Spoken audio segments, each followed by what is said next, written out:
Hey guys, tonight we're slipping past the drawbridge and heading straight into a world most history books barely nod at, where silk slippers creak on floorboards above bustling marketplaces, and women who smell faintly of lavender and candle wax quietly juggle coins, contracts, and consequences behind lace curtains. This isn't just about keeping the hearth warm. This is about ledger books filled with numbers, not prayers. You probably won't survive this, by the way, not if you're expecting the Middle Ages to be all knights and monks. Tonight, you're diving into centuries of underappreciated commerce, where women, yes, women, keep entire economies running while historians squint at their names in the margins. So, before you get comfortable, take a moment to like the video and subscribe, but only if you genuinely enjoy what I do here. And hey, post your location and local time in the comments. I love seeing how far this sleepy caravan stretches. Now, dim the lights, maybe turn on a fan for that soft background hum, and let's ease into tonight's journey together. You trudge into a small medieval town just as the sun dips behind tiled roofs. You smell fish, wax, and the bitter scent of unwashed ambition. There's a stall with dried apples, a smith clanging away, and oddly enough, a woman in burgundy wool, counting coins faster than you can blink. She doesn't own the stall. She owns the street it's on. Meet Marjorie. She's a merchant widow in her late 40s with fingers stained from ink, not berries. Her husband's been dead 6 winters, but his business still thriving. Why? Because Marjorie's the one who kept the accounts all along, and now she doesn't have to pretend she doesn't. This story isn't rare, it's just rarely told. In towns from Ghent to Naples, widowhood was the golden loophole. Before, the law saw married women as legal shadows, femme covert, meaning their identity was literally covered by their husbands. Couldn't sign contracts, couldn't sue, couldn't even inherit directly in some places. But widows? Ah, suddenly you're femme sole, a legal person again. You can buy land, own a shop, sue a debt-dodging tanner into oblivion. Marjorie wears a brooch shaped like a peacock, but her true pride is the account book she keeps under her mattress. Inside, names, payments, and more than one unpaid bar tab from a certain local night. She doesn't just sell fine cloth, she extends credit, calculates risk, and makes sure that no man forgets it. Mainstream history likes to focus on the merchant guilds, the boys' clubs of commerce. But here's the thing. Women were often the real power behind the trade. While husbands strutted through town fairs, wives quietly forged networks. Some took over after death. Others ran parallel businesses the entire time, just not officially, not unless someone died or left. Take a step back and look through a dusty window into Marjorie's sitting room. There's a spinning wheel in the corner for show. She hasn't touched it in years. On the table, parchments, correspondence with wool brokers in Bruges, and a bottle of rosewater ink. She's negotiating 3 contracts at once, one for Flemish cloth, one for dyed thread, and one for a cartload of buttons that may or may not have been misplaced on a barge near Calais. And she does it all while keeping up appearances, respectable, God-fearing, modest. But if you listen closely at the church bazaar, you'll hear the murmurs. "That widow," someone hisses, "sells finer linen than the alderman's wife. How strange." Strange? No. Strategic.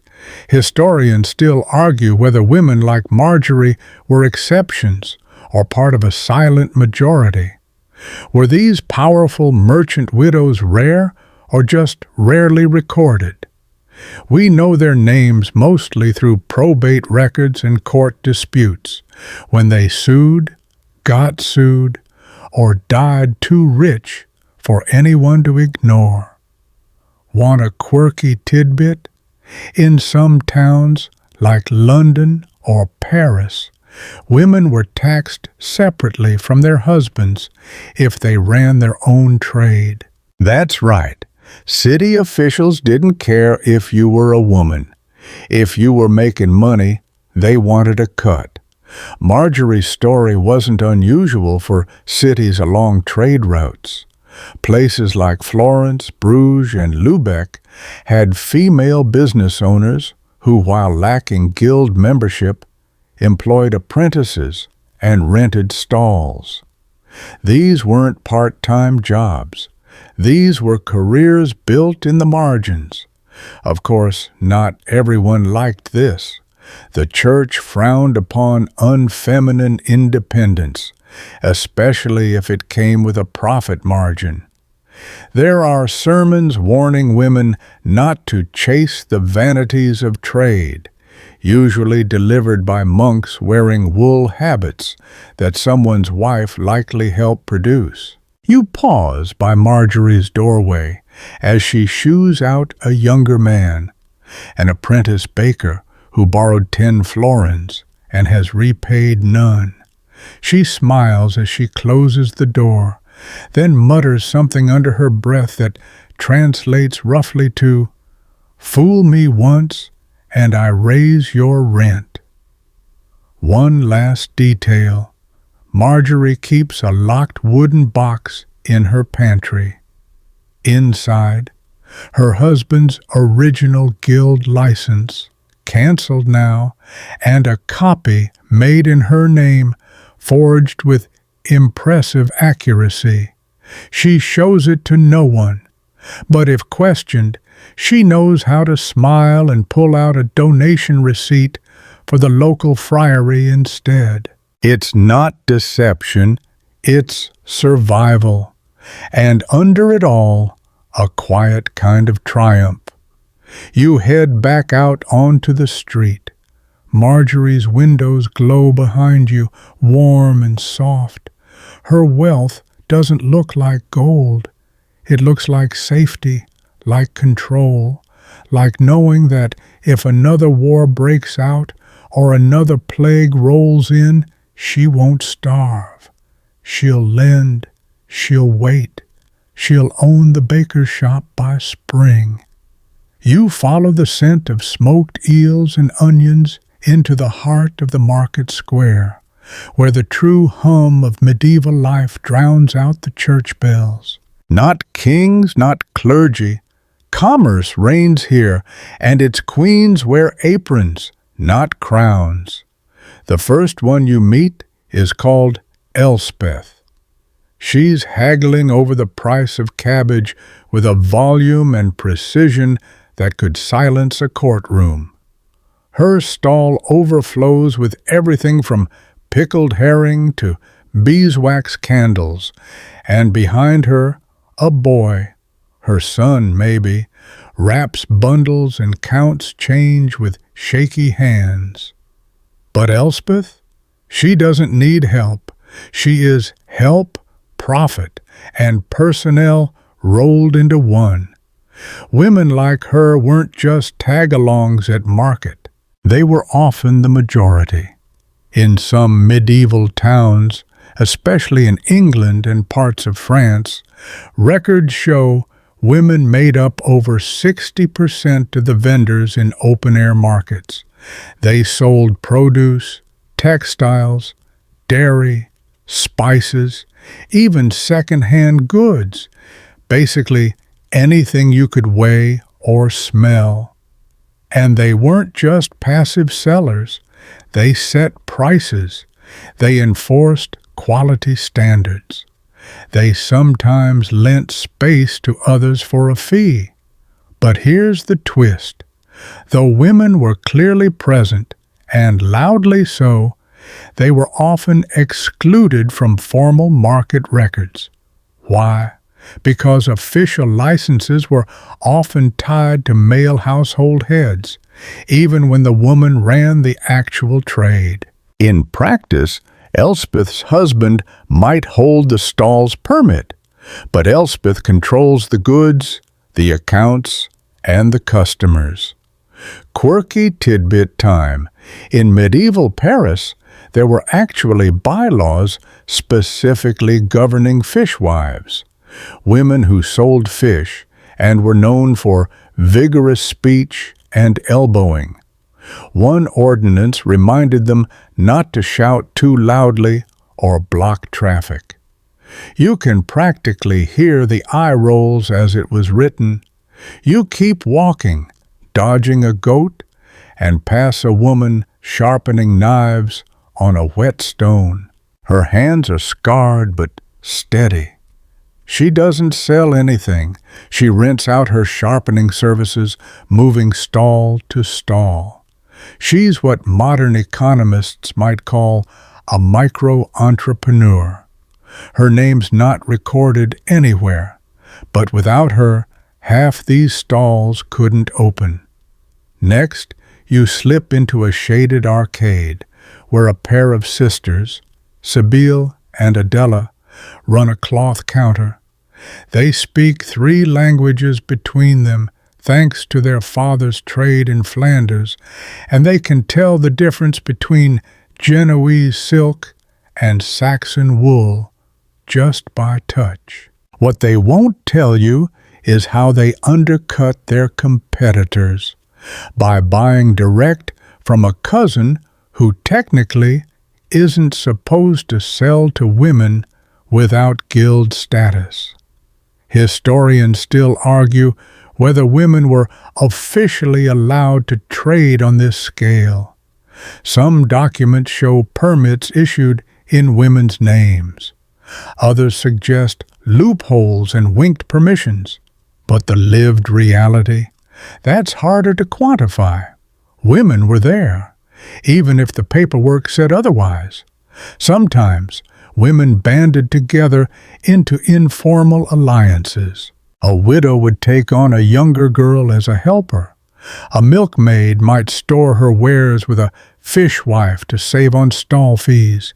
And yes, gossip played a role. If you undercut your neighbor, expect word to get around faster than the church bell. You pause by a spice seller's stand. It's run by a stooped woman with bright, suspicious eyes. She won't tell you her name, too many ears around, but she'll sell you saffron if you don't ask where it came from. Her profits go into a ceramic jar hidden in the rafters. She doesn't trust banks or husbands. Not every town welcomed women traders. Some cities, especially those with tightly regulated merchant guilds, restricted stall ownership by gender. In Lübeck, for example, the Hanseatic League tried to exclude women from most commercial privileges. But in smaller market towns, local custom often overrode written law. In Florence, where textile trade ruled the streets, women often handled spinning, dyeing, and selling, even if the final product bore a male name on the guild roll. And in parts of Eastern Europe, especially Poland and Bohemia, village markets were practically run by women, who bartered livestock, cheese, and linen with a shrewdness that made tax collectors take notes. You lean against a wooden post and take it all in. This isn't some gentle domestic economy humming in the background. This is the economy. And the women here, they're not anomalies. They're pillars, builders, enforcers. You overhear a young boy ask his mother if he can run her stall someday. She smirks. When you can multiply 6 by 8 faster than your sister, she says, flicking his ear. Now and then, disputes break out. Two women argue over the right to a particular stretch of shade. A younger vendor complains her neighbor keeps stealing her customers. A market official, a man of course, ambles over with a clipboard and a look of someone deeply out of his depth. You move on. At the market's edge, a sign reads, "Market women must close by Compline." And yet, many linger, packing up slowly, chatting, making final trades in quiet tones. You spot Elspeth again, selling the last of her onions. Her face is tired, but her eyes are calculating. Tomorrow she'll be back, earlier than most, louder than all. And as the stalls creak closed and the square empties, the idea of housewives fades into the same shadows as the carts. These women are the house and the market, and the reason your dinner has pepper in it instead of despair. The sun slips behind 1,000 chimneys as you sail eastward in your mind, beyond muddy markets and aproned haggling, into the silent stone of Venice. The water laps against the wooden piers like a nervous heartbeat, and you step off the gondola onto flagstones that gleam like old coins. Here, among palazzos and cathedrals, commerce is a whisper game, and women are some of the quietest, sharpest players. You find her in a second-floor room lit by a single oil lamp. Her name is Bianca. Her fingers are stained from ink and the faint ash of a fire that burned too hot last week. A contract dispute, resolved with more yelling than was strictly polite. She's not a merchant in the street. She's a lender, a veiled one, and you'll never see her name in public. In Venice, banking was born in shadows, mostly because interest was frowned upon. Usury, they called it, unless cleverly disguised as fees or gifts. The system ran on workaround and subtlety, and Bianca, she's fluent in both. She's a widow too, of course. That's how these stories often begin. But unlike the cloth sellers and market queens, Bianca doesn't deal in goods. She deals in risk. She funds ships. She loans coin to noblemen with gambling debts and to fishmongers trying to expand. And every transaction is noted in a ledger book bound in worn blue leather, hidden behind a false panel in her wall. Mainstream fact for the night: Venetian women, especially widows and nuns, were among the most active investors in early commercial ventures, particularly the maritime commenda contracts. These were deals where one person, say Bianca, provided money, and another, some sunburnt sea captain, provided sweat, sailing, and a vague promise to bring something valuable back. In theory, women weren't supposed to sign these. In practice, Their names appear again and again in court records, often when their husbands died mid-voyage or when the returns never returned. Bianca's latest commenda is risky. A ship to Alexandria. Spices, maybe pearls, possibly pirates. She's loaned half her liquid capital to the venture, but if it works, she'll double her return.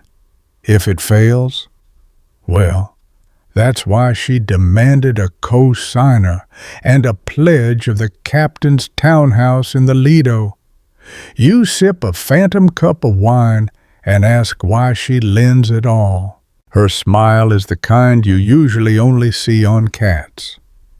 "Because I can," she says, "and because men forget." She's not wrong.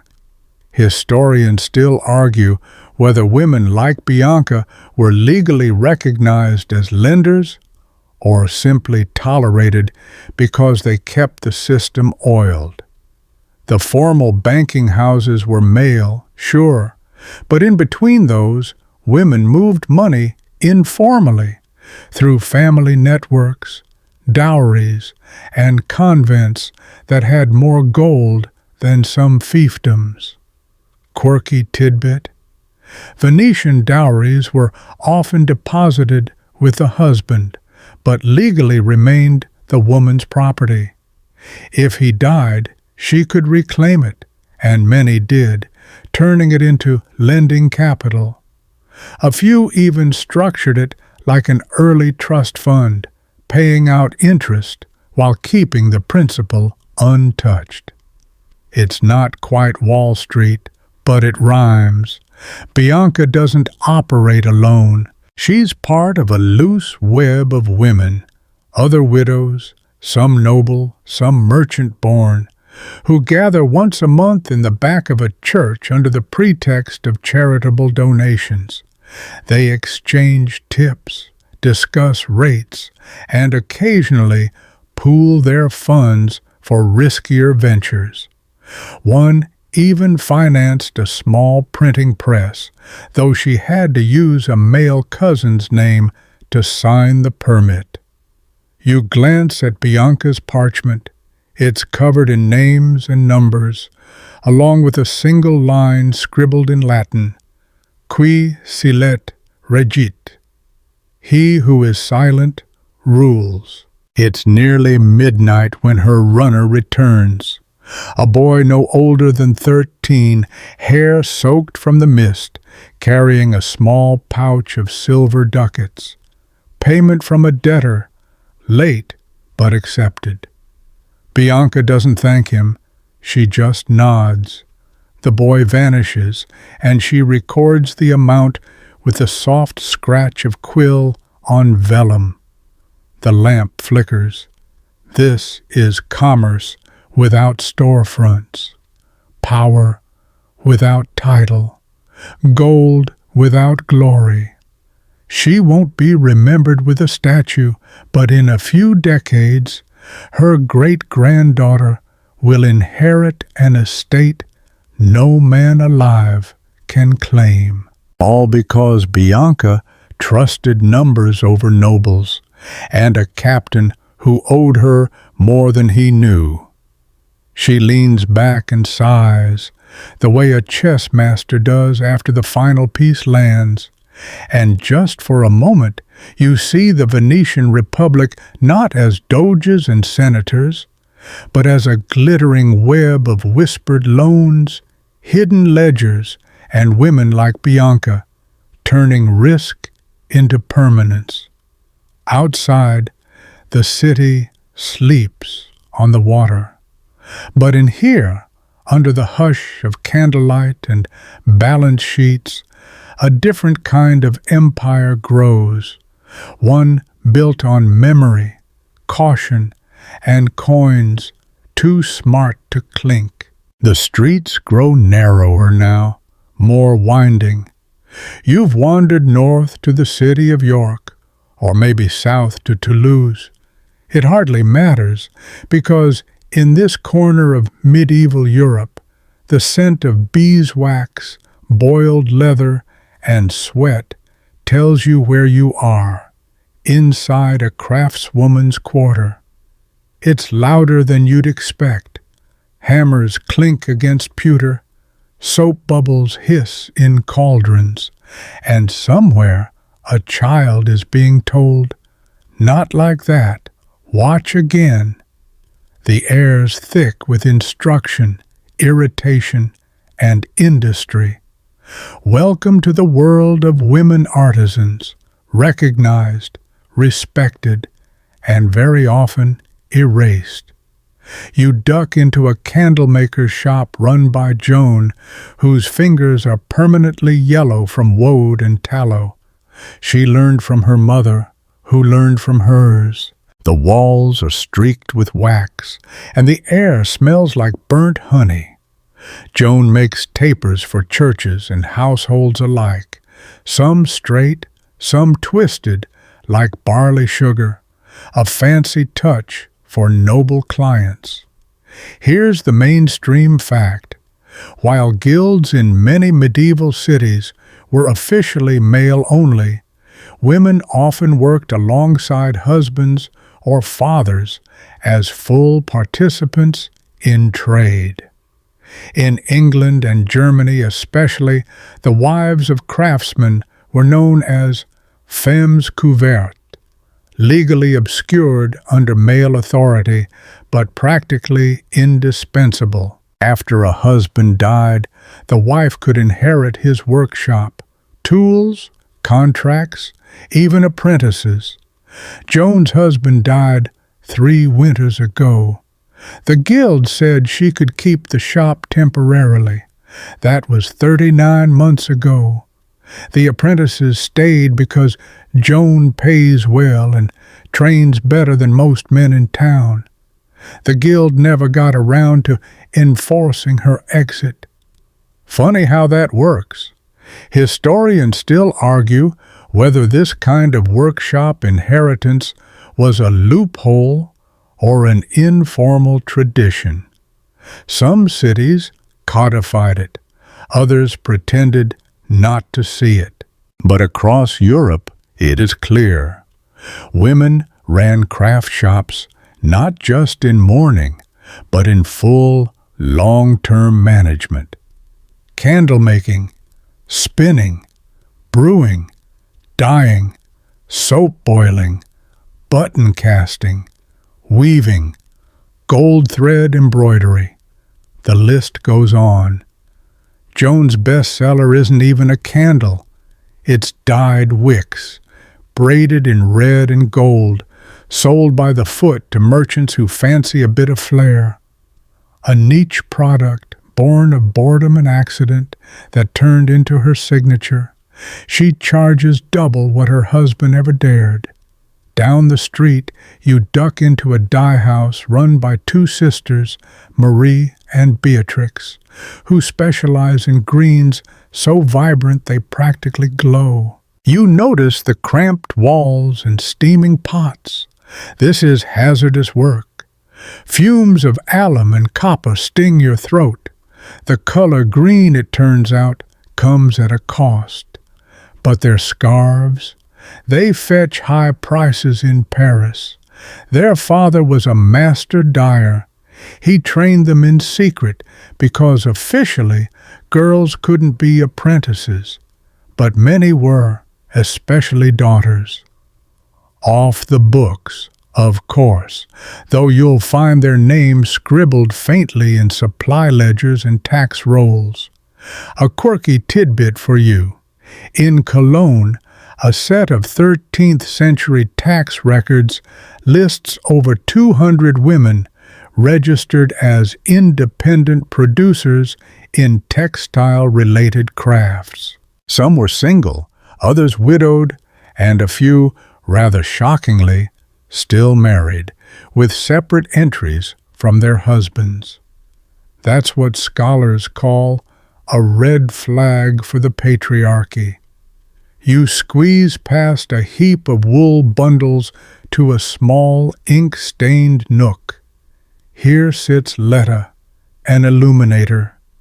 She paints borders on manuscripts, flowers, saints, the occasional sly rabbit with a crossbow. Her colors are fine, her gold leaf smoother than butter. Officially, her brother owns the scriptorium. Unofficially, she handles the commissions, the clients, and most of the actual art. One client once tried to insist a man had painted a particular marginalia. "Too clean," he said. Letta just smiled and raised her stained hands. "You're welcome," she replied. He paid double. Guilds didn't love this. Letta, like many women artists, couldn't sign her name to anything. But sometimes, just sometimes, she painted a tiny flower in a corner as a signature. A violet, slightly off shade. Her own code. You pass a bakery where the smell of rye and nutmeg rolls out like a warm blanket. A woman with arms like bread paddles flips loaves onto racks, barking orders in a language that sounds like a mix of French and frustration. She's baking for the feast day of Saint Honoré, patron of bakers and, incidentally, of patient wives. She's not just baking, she's managing. The doughboy dropped a sack of flour and the delivery is late. She adjusts, rewaits, compensates. The bread will be ready. The feast will go on, and the men in the feast hall, they'll never know the logistics ballet that made it happen. There's something striking about the energy here. It's not hidden, not secretive, like Bianca's ledger world in Venice. It's loud. It's material. You can touch the candle wax, inhale the dye fumes, burn your fingers on a too-hot pie tin. These women aren't ghosts. They're everywhere. And yet, somehow, the history books made them disappear. You crouch by the edge of a cart, watching an apprentice try, badly, to cast a pewter spoon.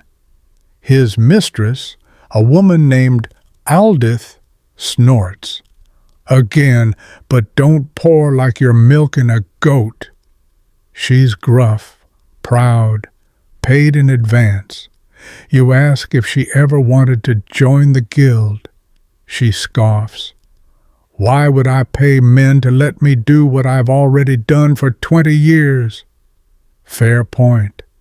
As the evening settles over the street, you realize these women are both visible and invisible. The work is public, the labor respected. But the names, the credit, those vanish in smoke.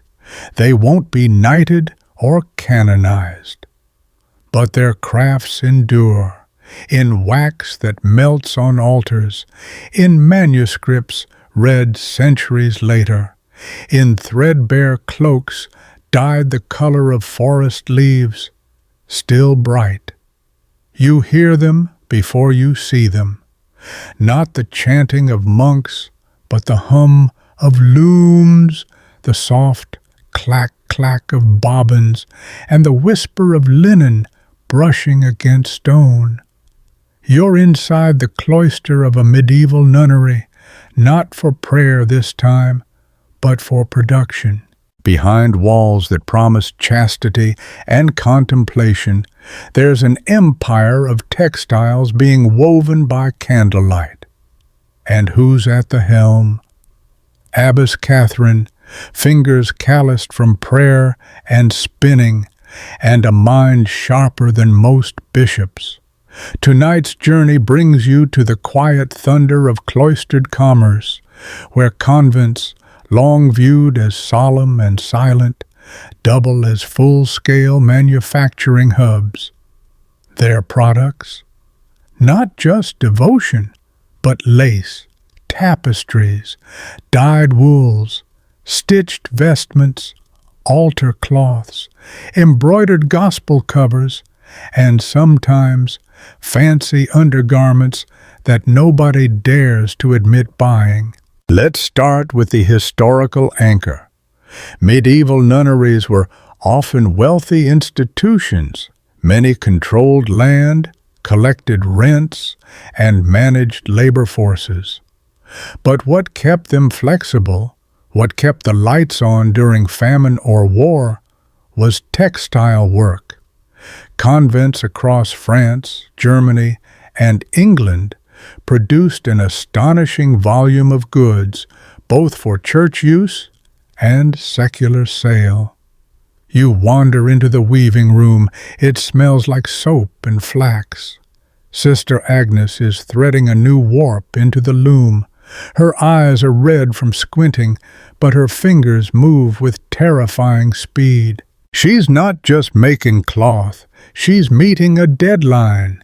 A merchant's wife in town wants 4 bolts of virgin white linen before Lent, and the convent's reputation rides on punctuality.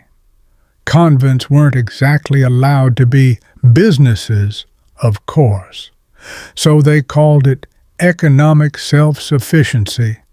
But the truth?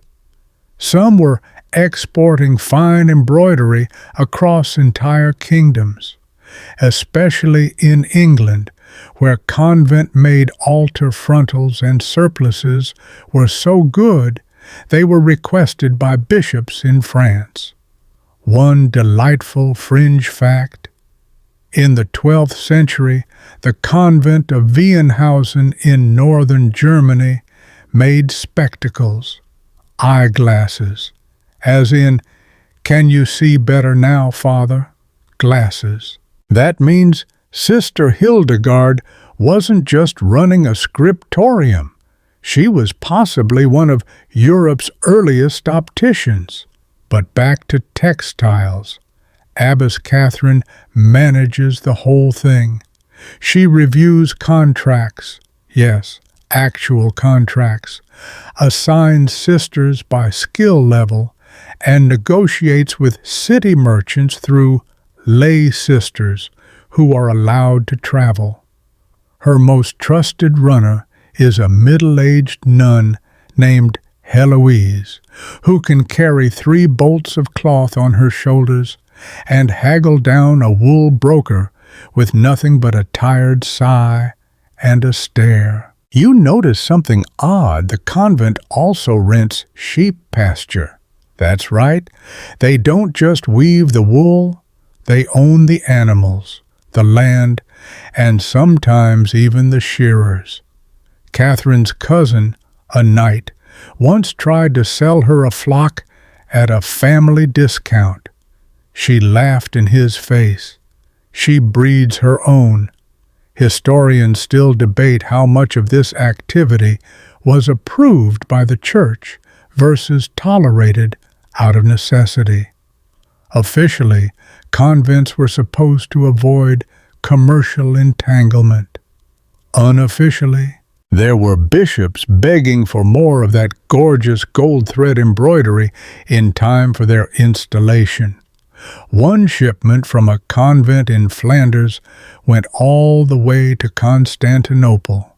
That's not fringe economy, that's international trade.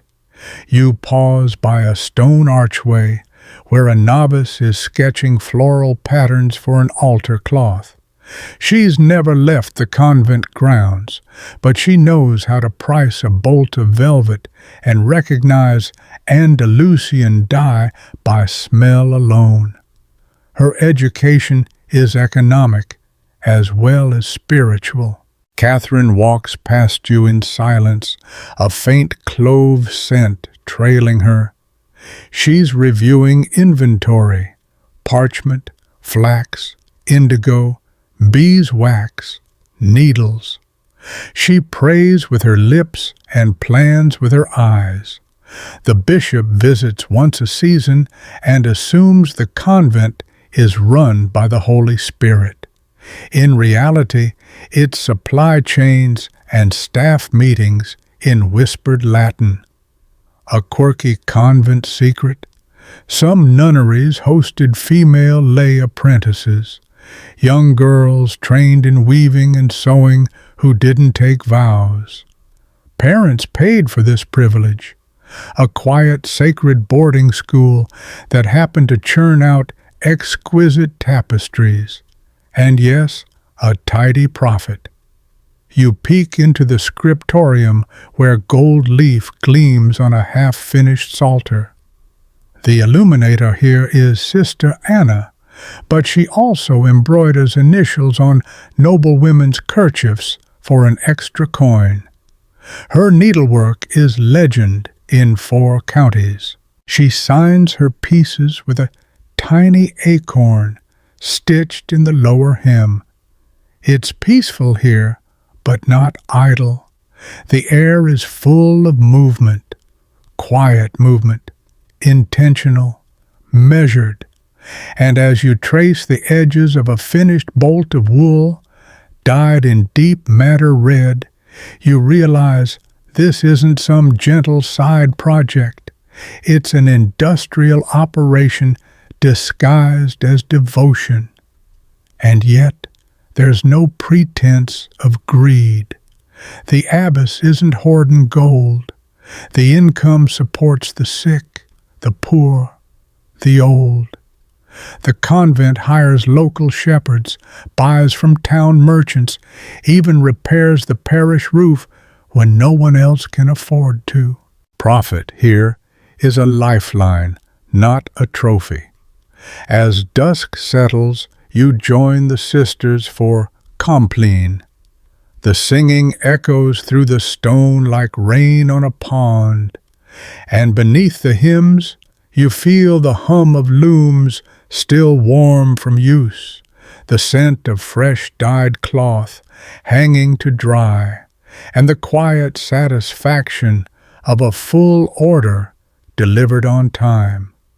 This is industry wrapped in incense, power woven in silence, and somewhere in the folds of a bishop's vestments or a noblewoman's veil, there's a stitch sewn by Sister Agnes, who once muttered under her breath, "If God gave us hands, He meant for us to use them well."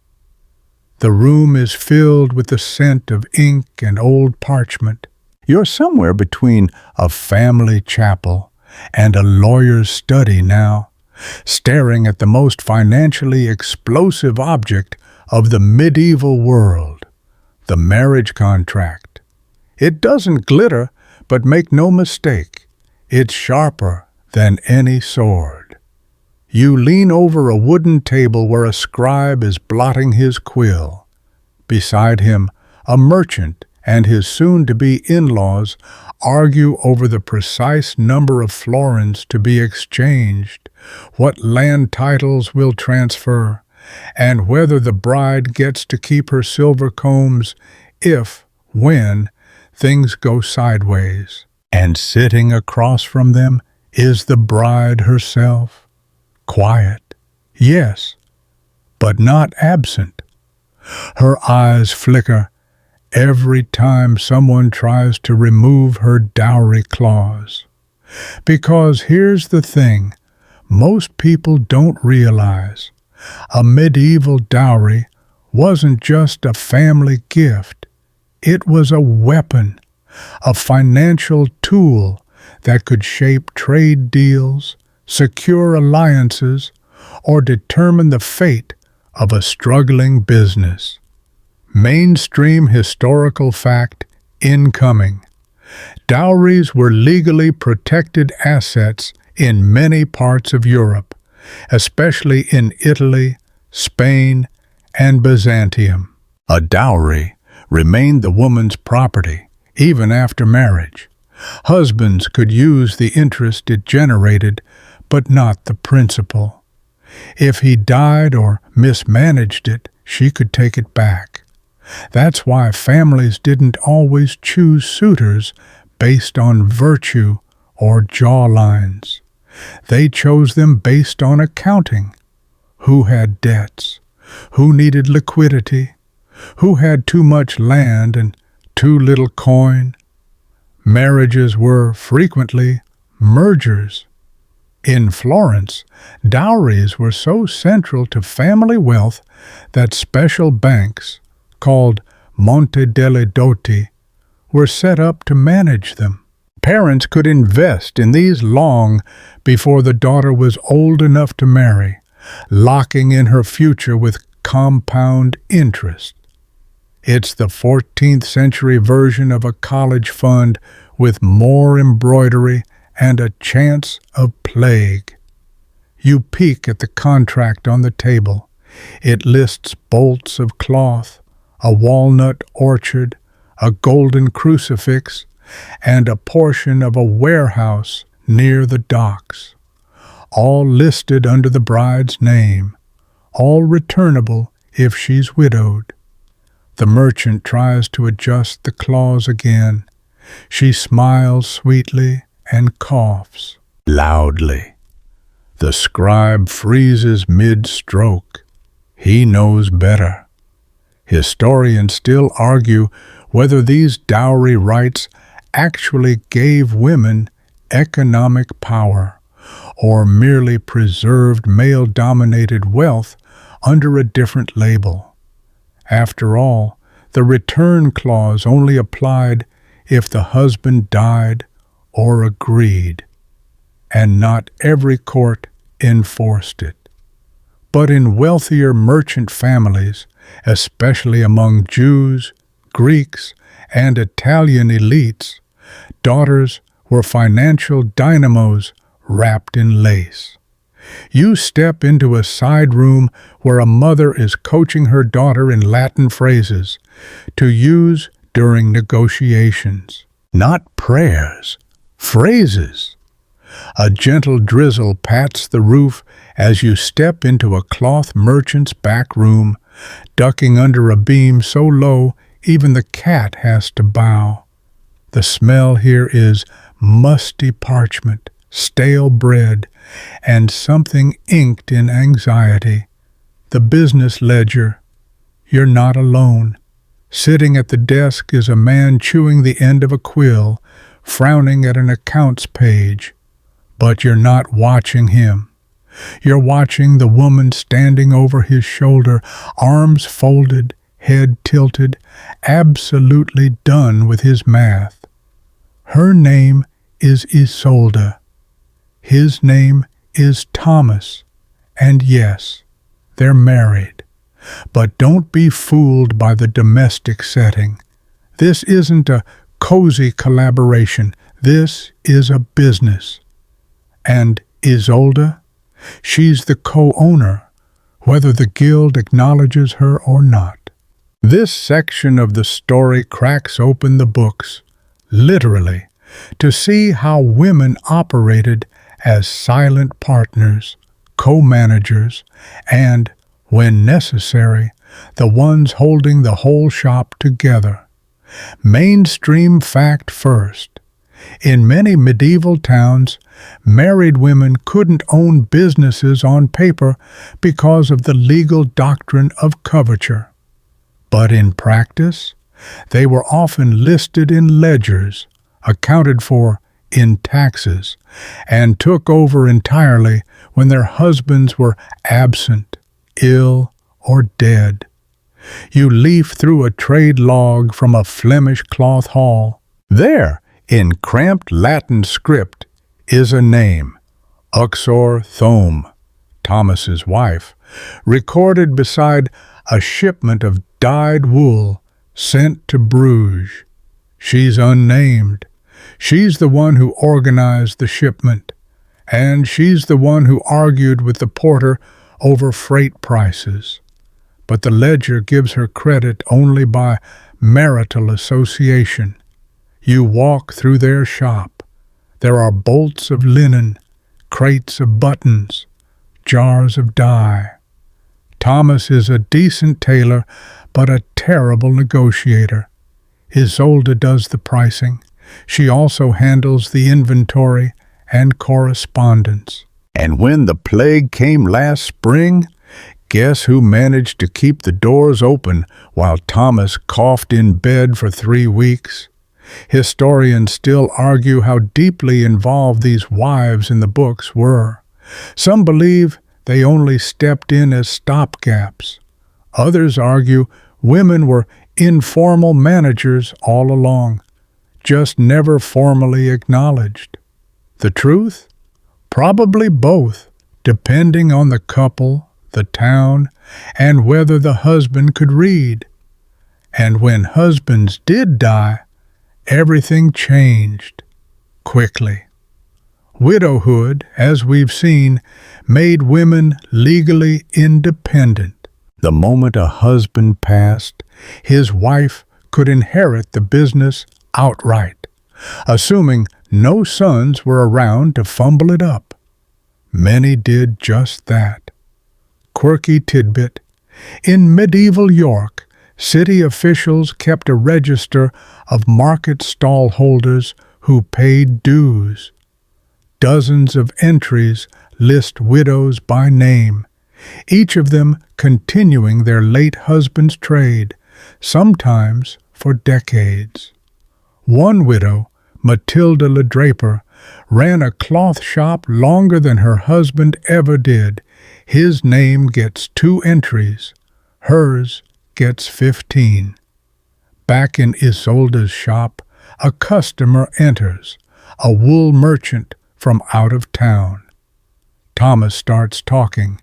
Isolde interrupts. She recognizes the merchant's accent, guesses his origin, and adjusts her pitch accordingly.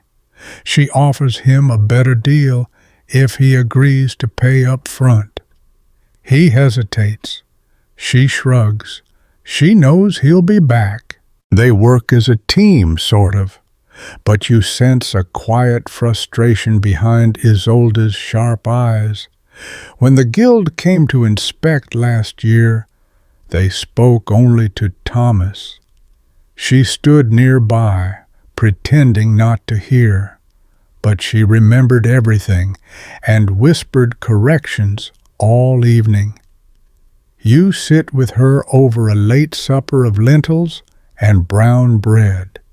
She pulls out the ledger, her version, neater, more complete than the official book. She keeps separate notes, has to, because if anything ever happens to Thomas, she'll need proof. Proof of sales, debts owed, clients trusted.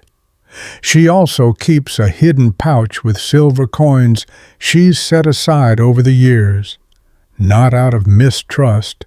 Well, not just mistrust, but because she knows how fast fortunes change. One bad season, one accident, one funeral, and then what? She'll need a buffer, a cushion, independence. There's a small parchment tucked inside the pouch, an inventory of goods she owns in her own right, gifted by her father. Technically, that property can't be touched by Thomas's debts. Technically. The courts aren't always fair, but it's something. As the evening winds down, Thomas retires upstairs. Isolde stays.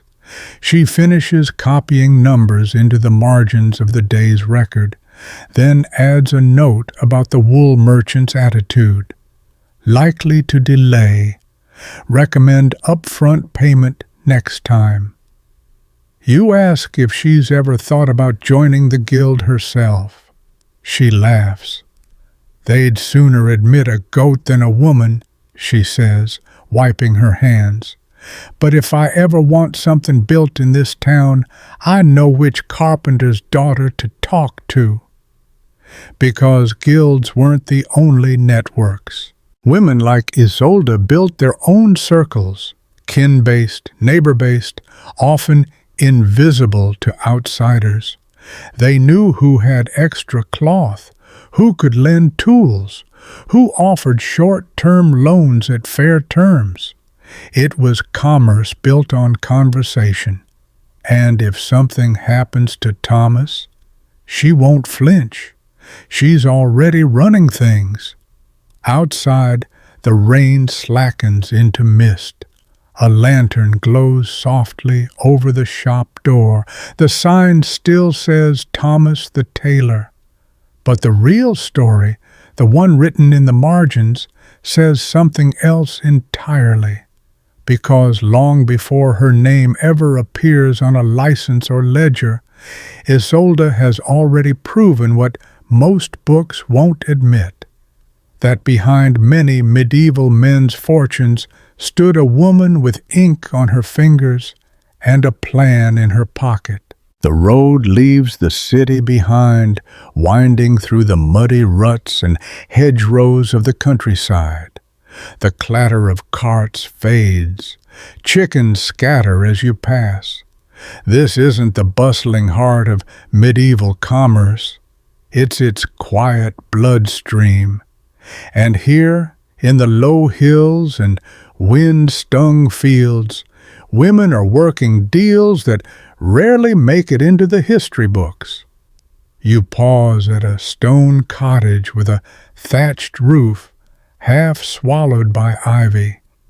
Out front, a woman in a faded coif is weighing cheese on a crude scale. Her name is Maud, and she's not just a dairymaid, she's a trader, a negotiator, a local institution.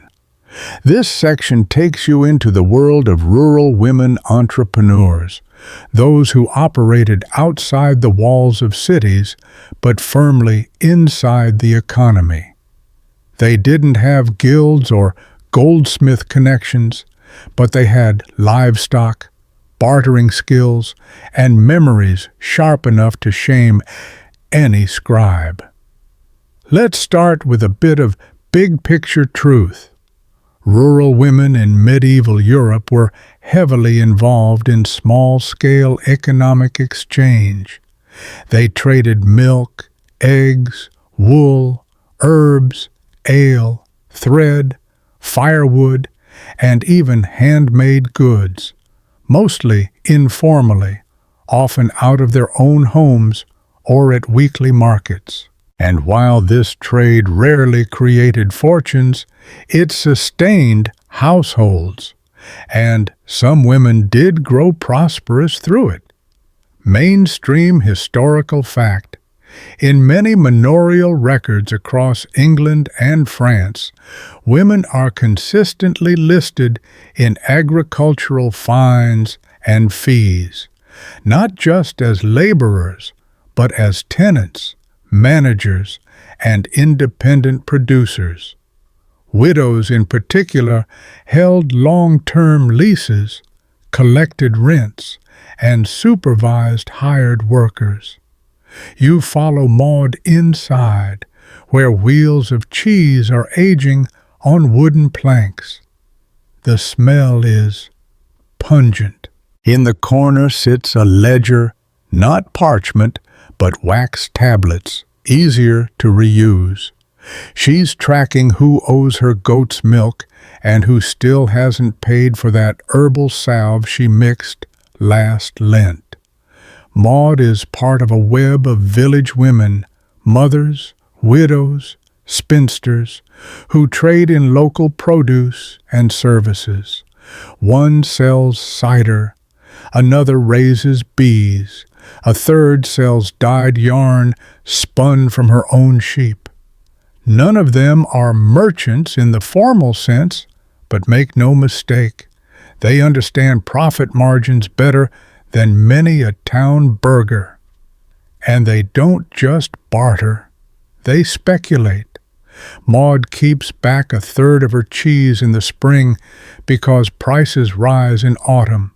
Her daughter sells bundles of rushes to the local innkeeper, charging more the week before the bishop arrives. They know the calendar, the local gossip, and the pressure points. You pass a pig pen and see a girl counting coins, carefully.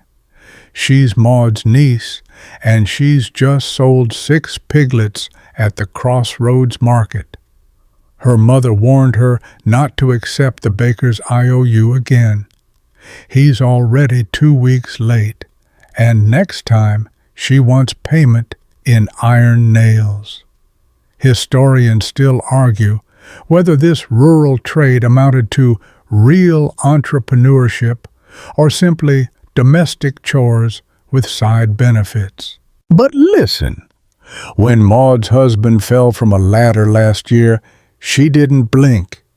She shifted from cheese to wool, paid the rent early, and quietly took over his pasture lease when no one else stepped up.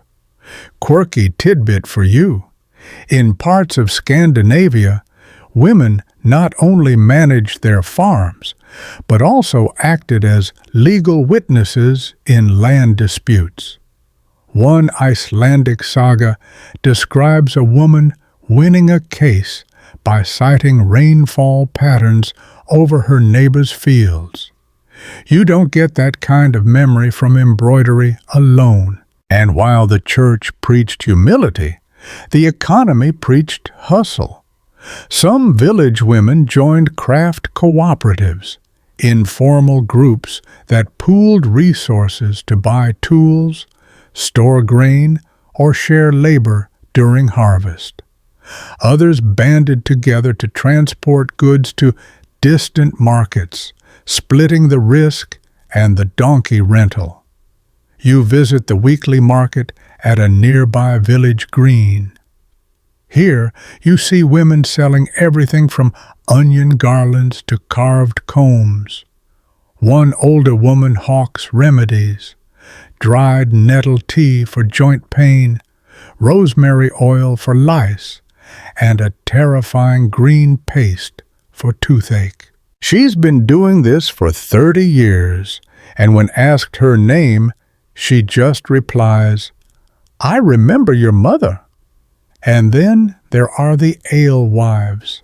You duck into a smoky cottage where a woman stirs a bubbling copper cauldron. Her ale is thick, strong, and unfiltered. She sells by the jug, often right out of the window.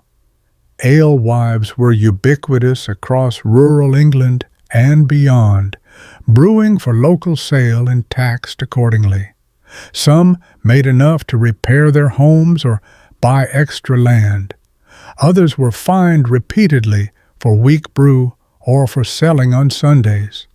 But they kept brewing. You ask Maud if she ever considered moving to town. She shakes her head. Too many rules. Too many men in cloaks telling you how to measure your flour.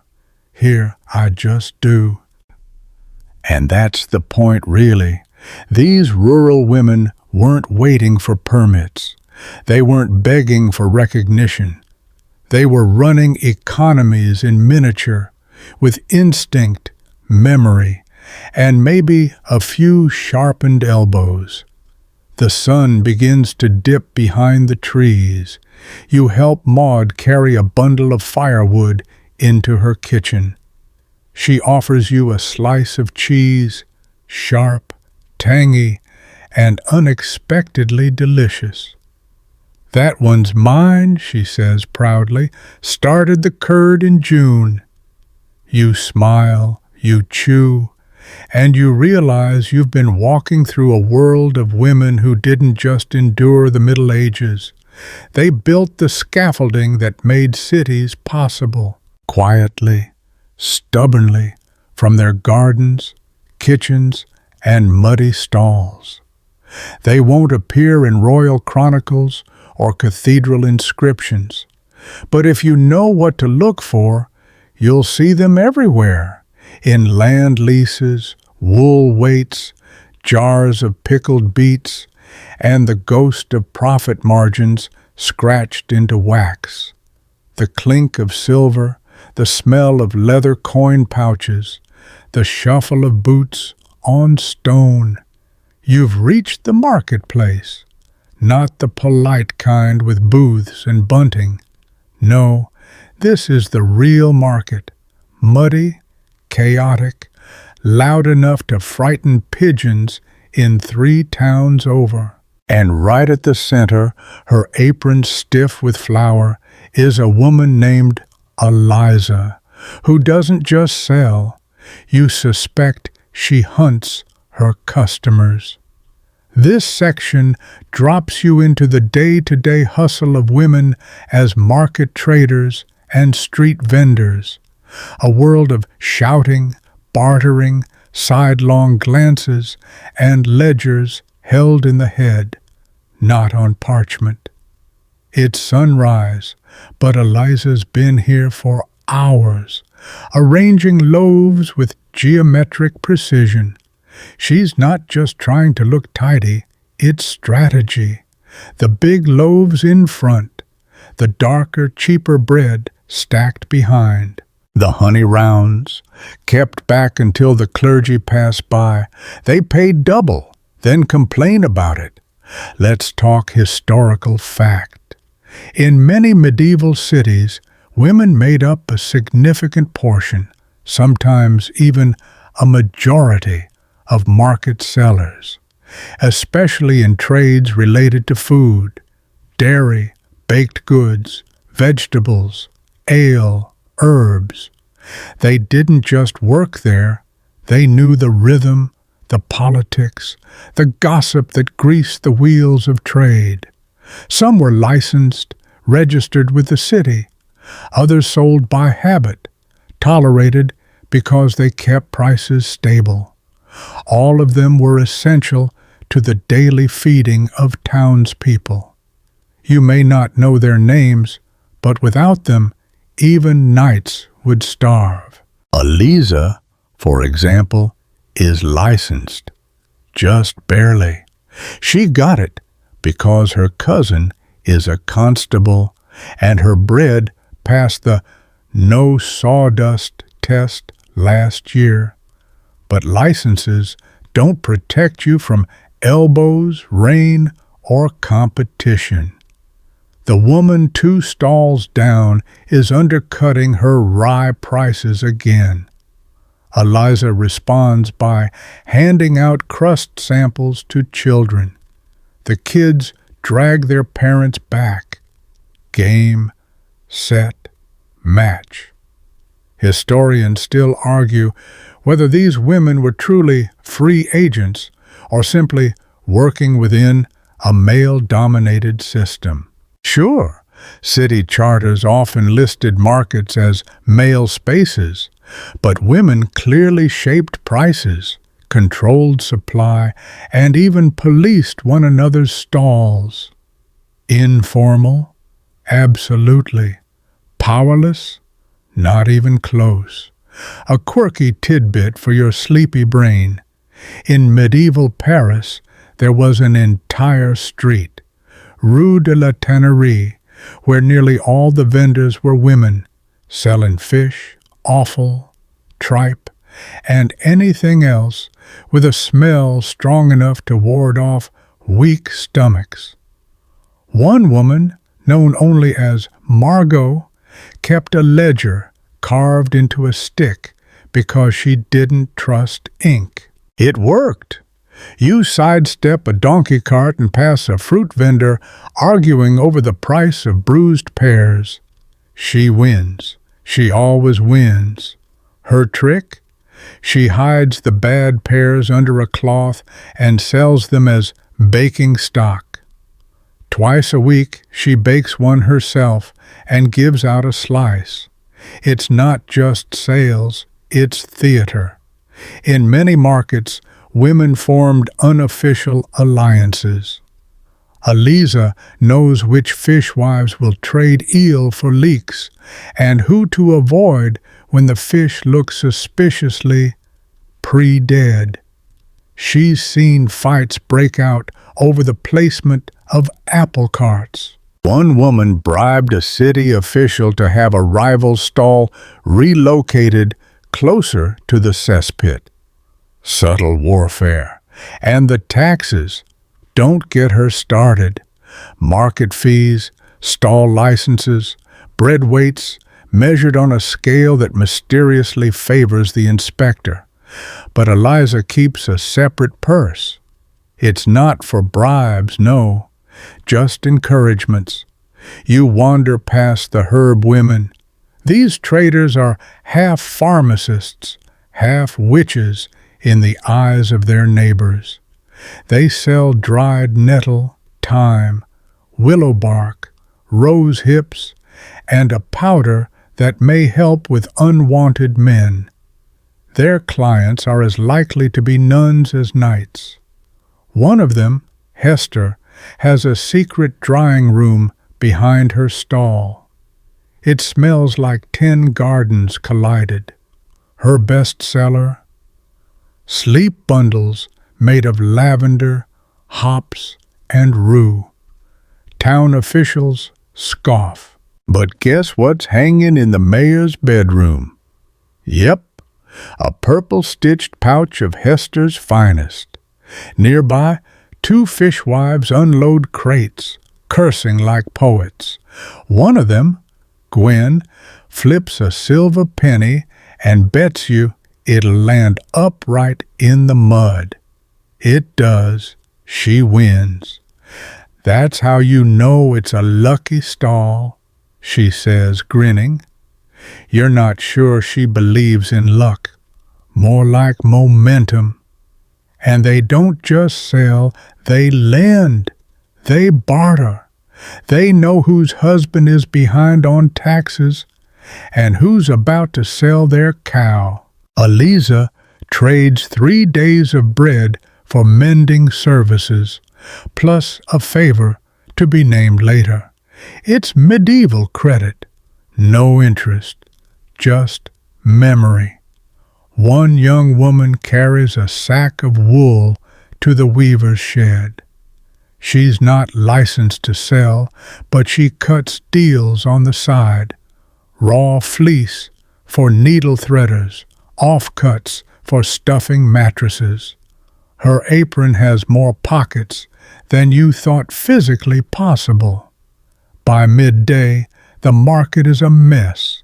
Crushed vegetables underfoot, children playing tag between stalls, a friar shouting about gluttony while slipping a tart into his sleeve. And Eliza? She's counting coins under her stall, mouthing numbers silently. She doesn't keep books. She keeps track. If she ever needs to make a case in court, she'll borrow a man's name. But until then, her fingers do the talking and the weighing and the kneading. As the stalls begin to close and carts clatter away with unsold onions and cabbage, you realize what this place really is. Not just a marketplace, but a stage, a battlefield, and a whisper network. There's no statue to Eliza, but her bread ends up in every household. Her hands shape this city's stomach, and if you want to know the true price of wheat, you ask her, not the magistrate. Because in the end, medieval markets were run by whoever showed up first, stood the longest, and shouted the loudest. And more often than not, that person wore an apron and knew exactly how to slice a loaf so it looked twice as big. The sun is setting on a quiet canal in Bruges. A barge rocks gently, stacked with barrels of salt herring and lengths of dyed wool. You're far from the shouting of marketplaces now. This is the edge of the commercial world, where merchants whisper in counting houses and trade flows like water. And walking along the quay, counting crates with a flinty gaze, is a woman named Lisbeth. She doesn't run a stall. She runs shipping manifests. Tonight, you've wandered into the world of merchant widows and matriarchs, those formidable women who stepped into large-scale trade not through loopholes, but through funerals. Because when a husband died, someone had to keep the books balanced and the ships moving. And more often than not, she already knew how to do it. Let's set our anchor with the historical truth. In late medieval Europe, widows were legally allowed to inherit and manage their husbands' businesses, especially in cities like Venice, Bruges, Lübeck, and Genoa. They could sign contracts, hire staff, sue for damages, and trade internationally, often for decades. Some even expanded the business beyond what their husbands built. Lisbeth's husband died during a winter crossing to London. His barge capsized near the Kent coast, and for 3 months the warehouse in Bruges sat silent. Until one day Lisbeth walked in, opened the ledger, and resumed shipments. Everyone knew she had always handled the numbers. What surprised them was that she also negotiated better rates with the dye suppliers and cut 2 middlemen out of the route to Ghent. Historians still argue whether women like Lisbeth were anomalies, privileged outliers, or examples of a much broader pattern. Certainly, records skew toward the wealthier classes, but wherever trade crossed borders and husbands died, women stepped up. Some were cautious caretakers, others, relentless visionaries. You step inside her office. Well, it used to be his, but she's already replaced the chair. It creaked. The ledger is open to a page listing shipments of alum, wool, and a curious side note about saffron, possibly a risky side venture. She's betting on demand rising next spring. If it doesn't, she has salted cod to fall back on. There's a quiet intensity to her work. She doesn't scribble. She calculates, carefully, deliberately.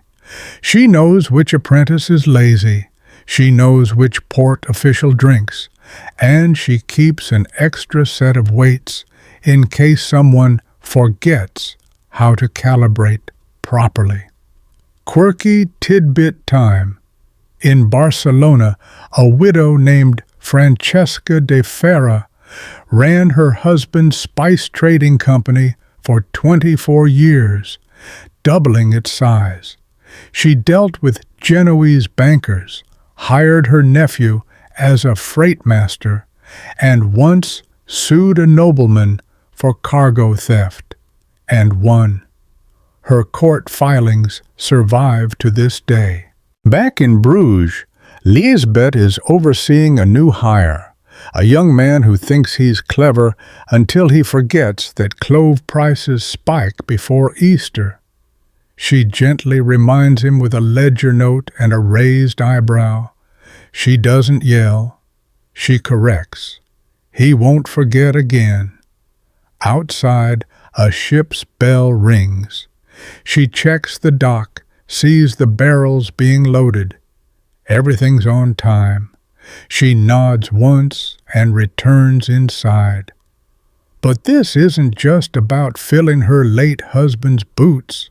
She's altering the shoe entirely. Lisbeth has begun writing letters to traders in Cologne. New partners, new risks. She's diversifying, thinking beyond what he ever dared. She's also teaching her daughter, the quiet girl in the corner, barely 16, but already fluent in Arabic numerals and maritime tax codes.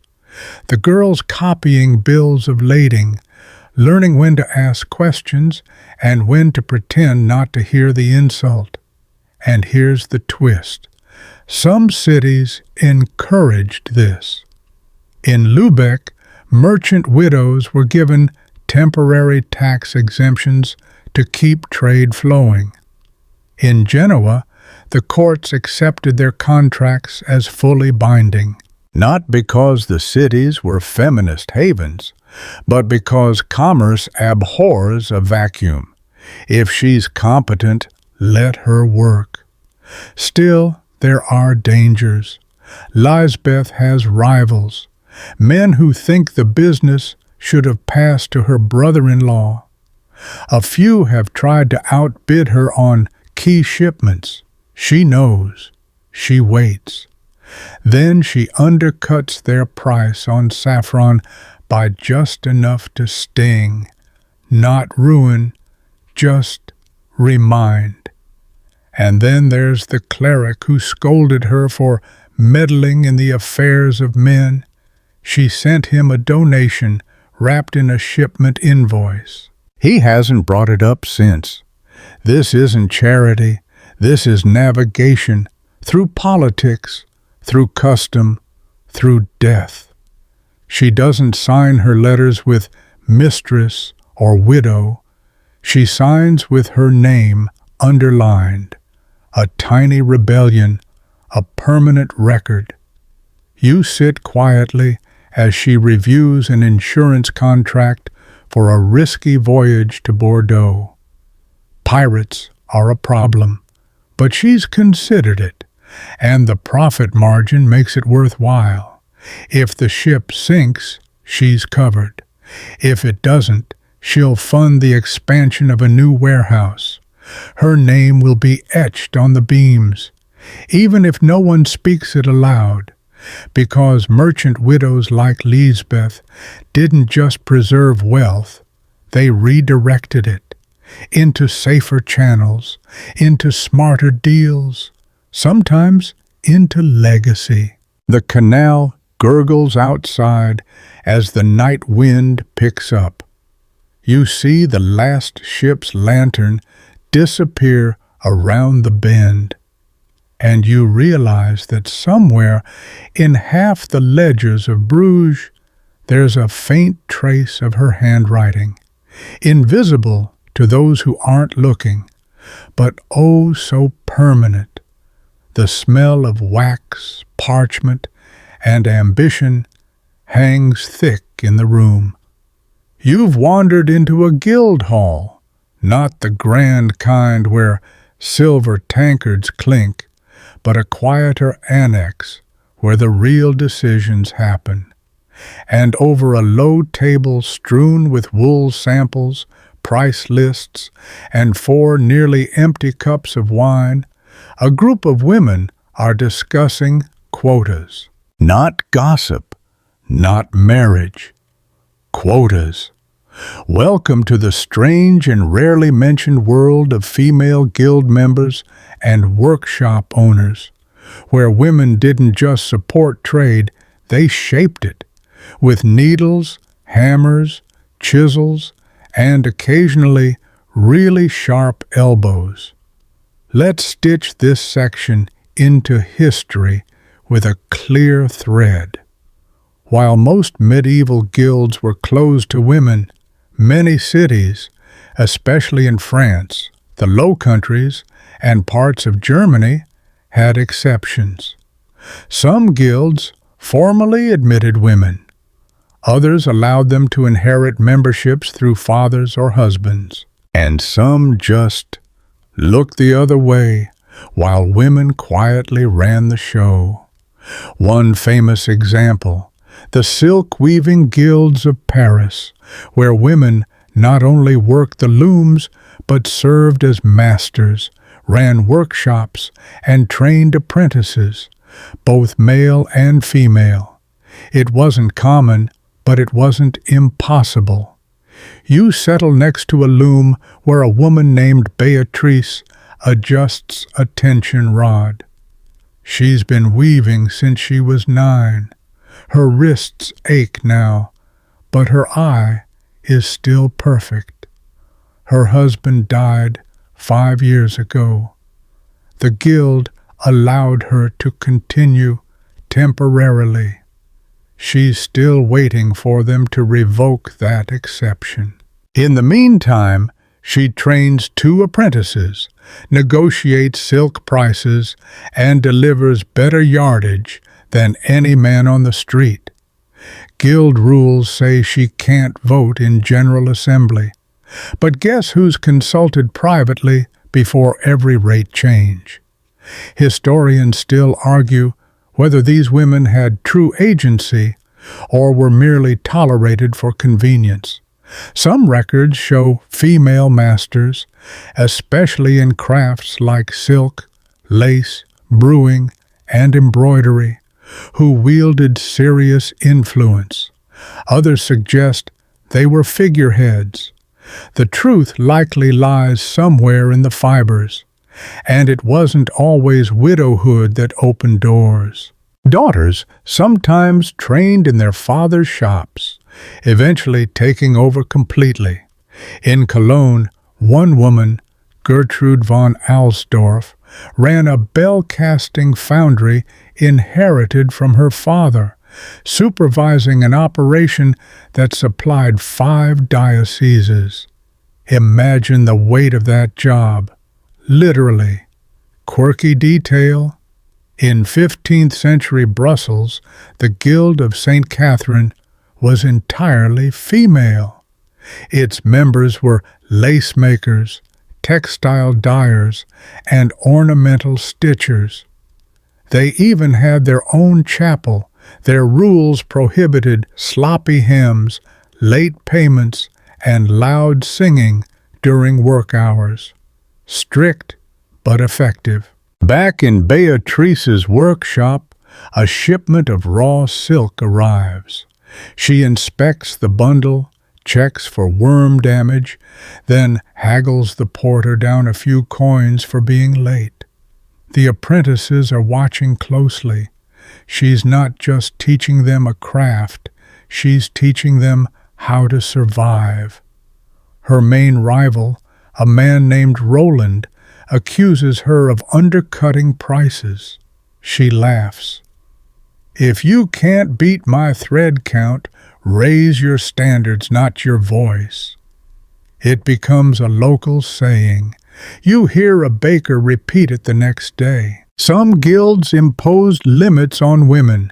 No formal title, no right to train male apprentices, no independent stall. But loopholes abound.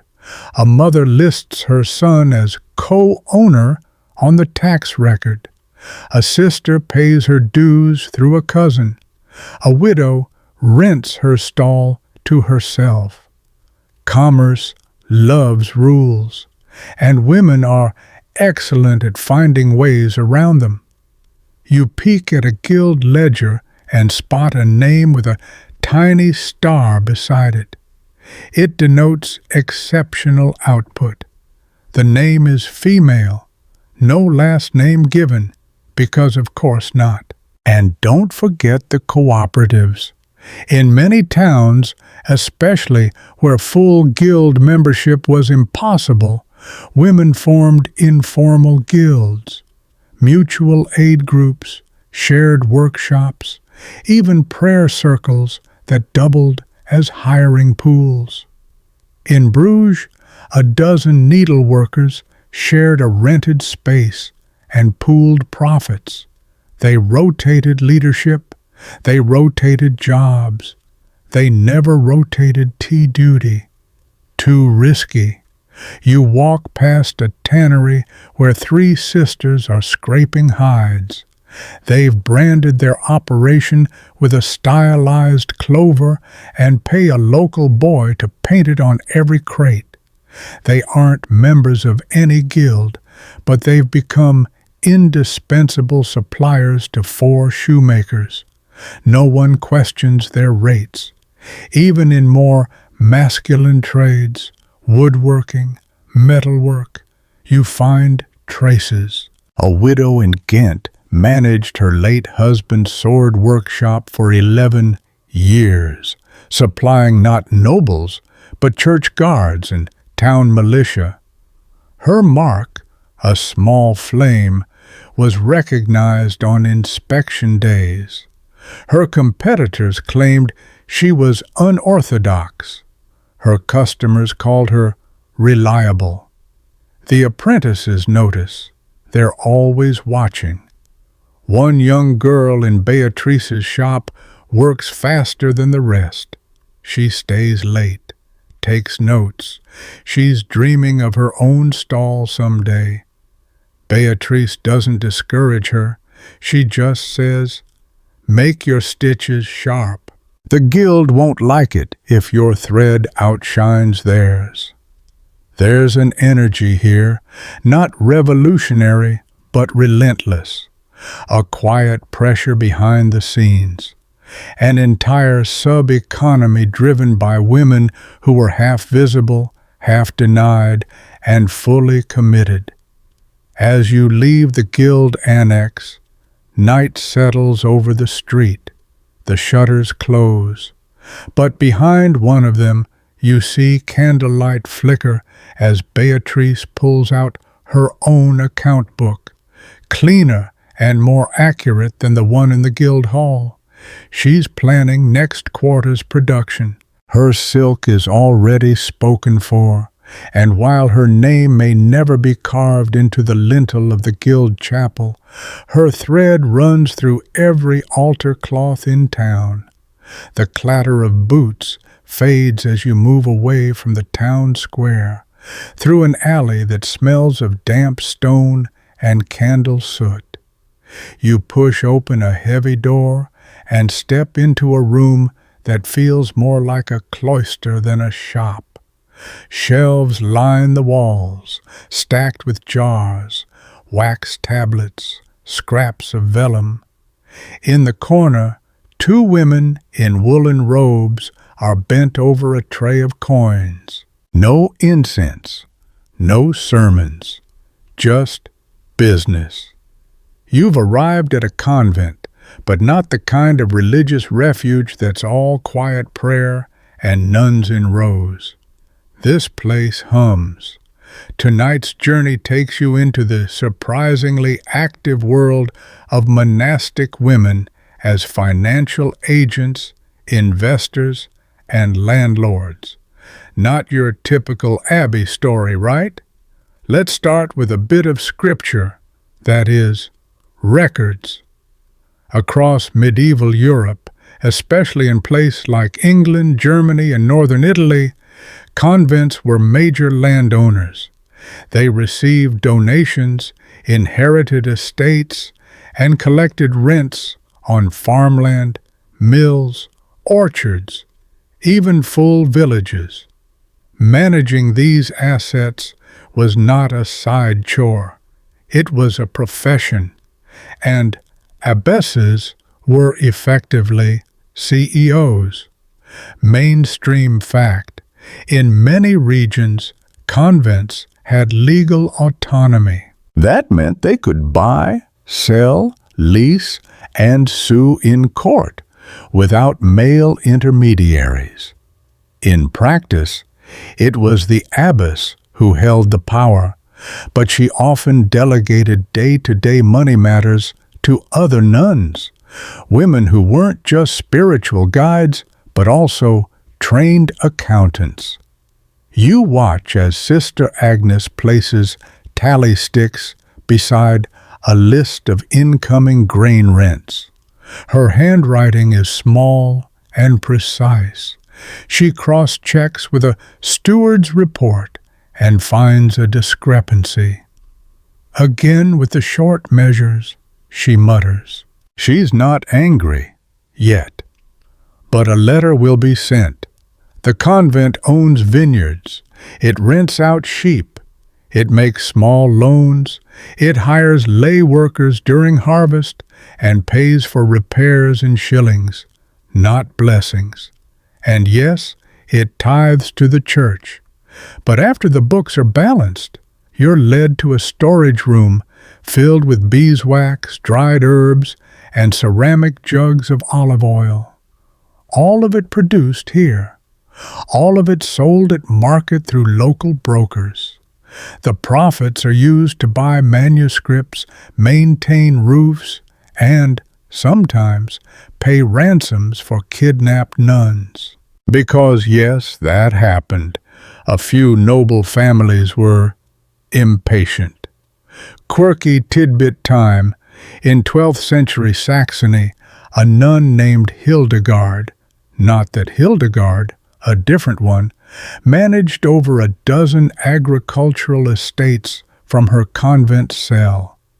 She used rotating labor contracts, kept ledgers in Latin and local dialect, and once convinced a local knight to forgive a debt by threatening him with excommunication from her own bishop. Historians still argue whether these convents were truly autonomous or ultimately controlled by the church's male hierarchy. And yes, bishops could meddle, but day to day, the financial machine ran on nun power, silent, precise, and utterly inflexible about late rent. You peek into a small scriptorium.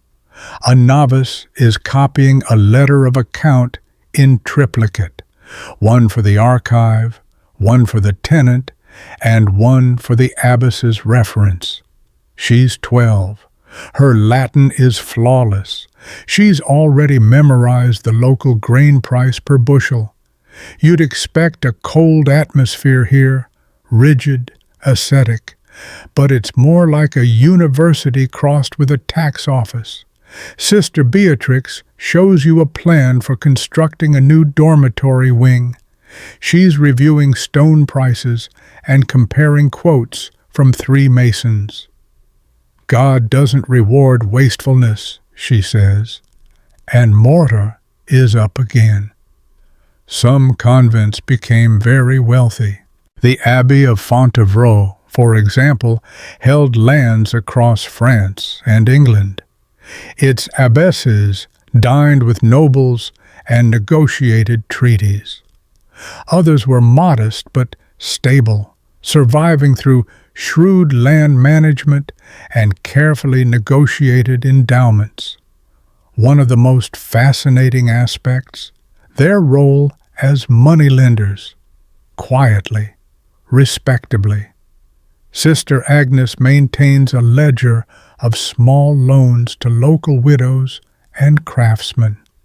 The rates are modest, and there's no collateral beyond reputation. But the record-keeping is meticulous. One man hasn't paid in 8 months. A reminder will be delivered gently through the baker's wife. You're invited to dinner. It's not lavish. Vegetable stew, black bread, cheese, but everyone eats in calm confidence. The abbess listens as Sister Joanna reports on the tenant negotiations in Westfield. A cow dispute. It'll be resolved with a third-party witness. Later that night, you sit by candlelight with the abbess herself. She's older, draped in a robe the color of parchment. She opens a scroll showing a map of the convent's lands, small dots and lines denoting boundary stones, irrigation paths, and tenancy divisions. It's like weaving, she says, but instead of thread, we use land, people, coin. We must never pull too tightly. And the younger nuns, they're watching, learning.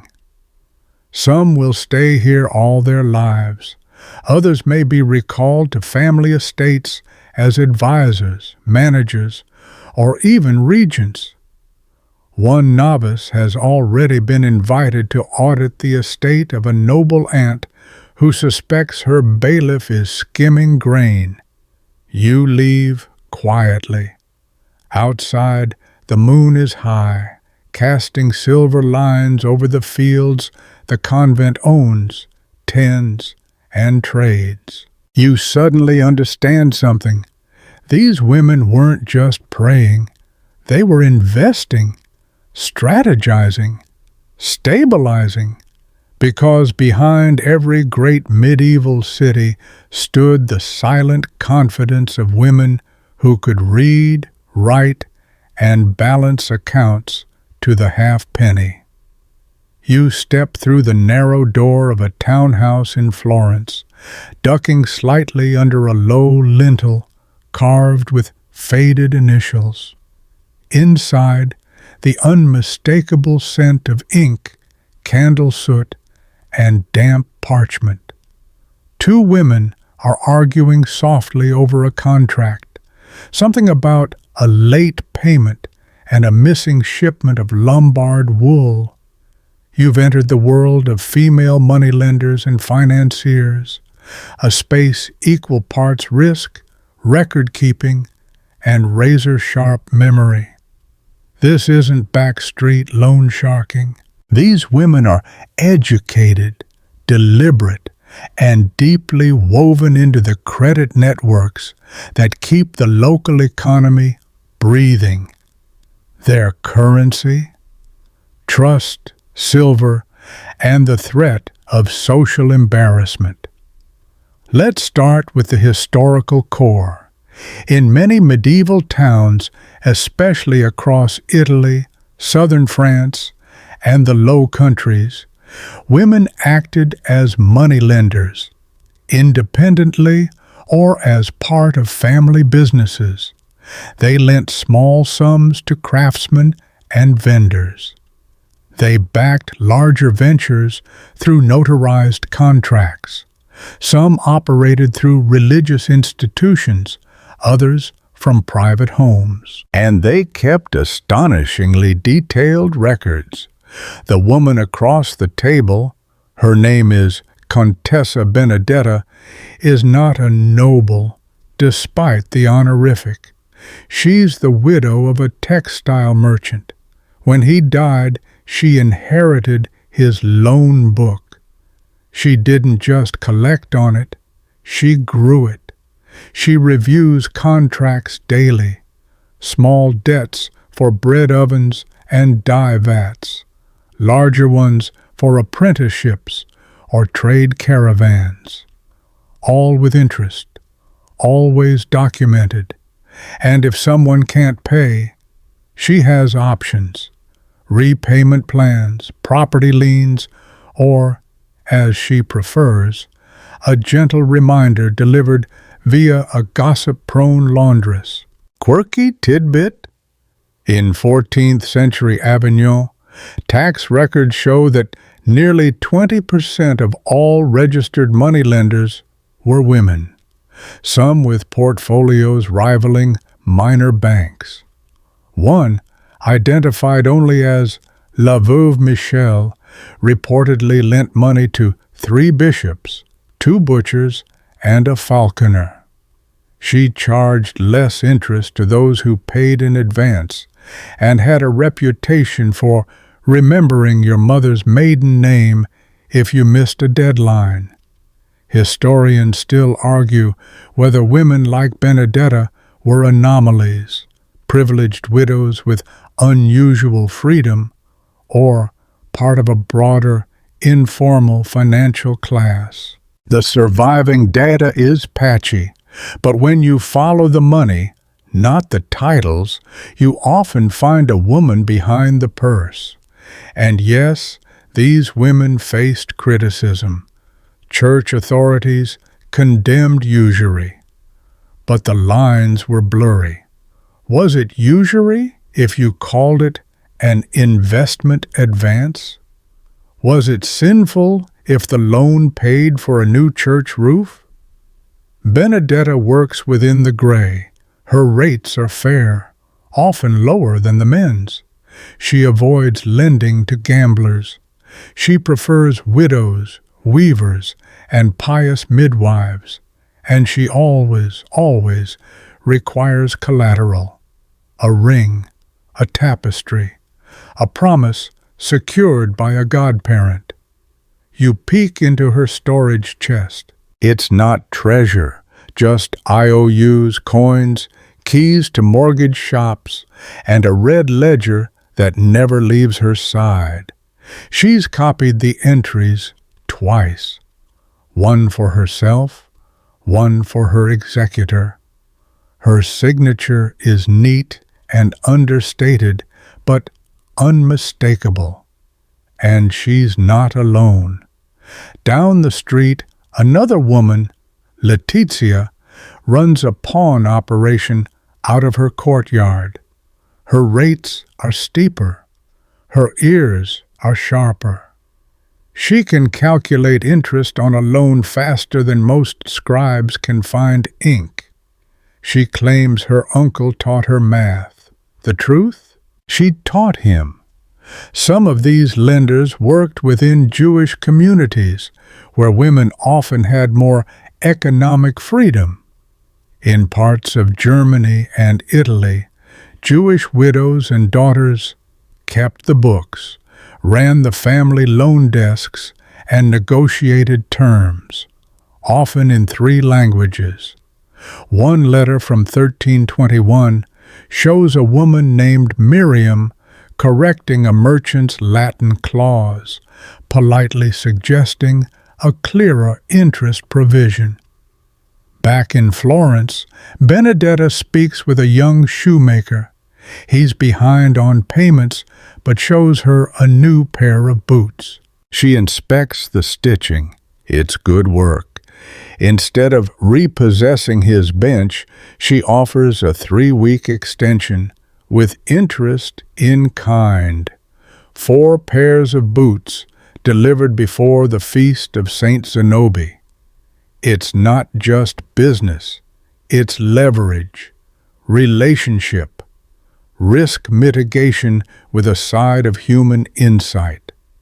You notice she has a document notarized by a woman, not common, but not unheard of. In parts of Spain and southern France, female notaries and scribes existed, usually from clerical families. One Catalan woman, Leonor de Gualbes, kept her own seal and witnessed land transfers between traders and abbots. Quietly, legally. As night falls, Benedetta lights a small oil lamp. She tallies the day's dealings, 2 repayments, 1 contract breach, handled, and a new client, a nun looking to build a beekeeping venture. The convent already agreed to terms. The abbess signed herself. Benedetta smiles. Bees never default, she says. They keep working even after the hive changes hands. It's more than a joke. It's a philosophy. Her network is like a hive. Clients, tenants, gossips, artisans, clerics. She knows who's solvent, who's slipping, who's pretending, and who just needs a small boost to keep the workshop warm for winter. There's no sign above her door, no crest on the wall, but Benedetta moves coin across the city without ever stepping onto the docks. She's part banker, part confessor, part memory archive. And in a world that tried to box women into cloisters or kitchens, she's drawn her own borders, square, neat, and signed in ink that refuses to fade. You're walking now through a corridor echoing with a rhythmic clatter. Not horses, not carts, looms, huge ones, timber-framed, strung like skeletal harps, each operated by pairs of arms moving in practiced unison. But what's remarkable isn't just the machines, it's who's running them. Rows of women, sleeves rolled, feet tapping pedals, eyes fixed on threads finer than hair. You've stepped inside a textile workshop, and tonight you'll see how women didn't just work the cloth. They stitched themselves into the very fabric of global commerce. Let's thread the needle with some historical clarity. The textile industry was the beating heart of medieval Europe's economy. From Flanders to Florence, from Norwich to Nuremberg, cloth was the continent's cash cow. And while men controlled some of the larger looms and dye vats, women made up the backbone of production: spinners, weavers, finishers, sellers. In many places, they form the majority of the labor force. The woman in front of you, Juliana, has been spinning since she was 6.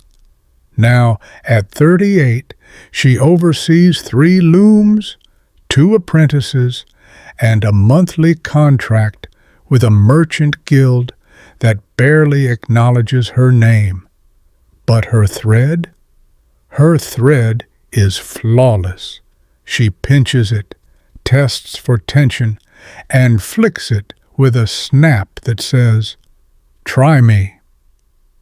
Juliana's workshop isn't just labor, it's logistics. She buys wool from a local shepherd, washes it herself, a process involving far more urine than you're probably ready to hear about, spins it on a wheel, warps her own loom, and produces lengths of rough cloth called burrell. It's not glamorous, but it's reliable. Monks love it. So do soldiers. And she sells direct. Once a week, Juliana lugs her bolts to the town's cloth hall, where she barters, negotiates, and very occasionally threatens.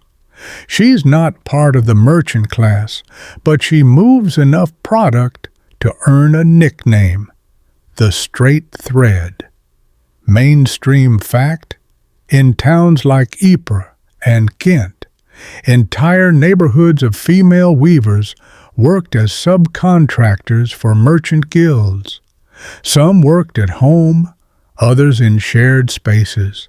They were often paid by the piece, sometimes cheated, sometimes celebrated, but always essential. And there were regulations. Oh, so many regulations. Guilds controlled thread width, dye quality, even the time of day you could work.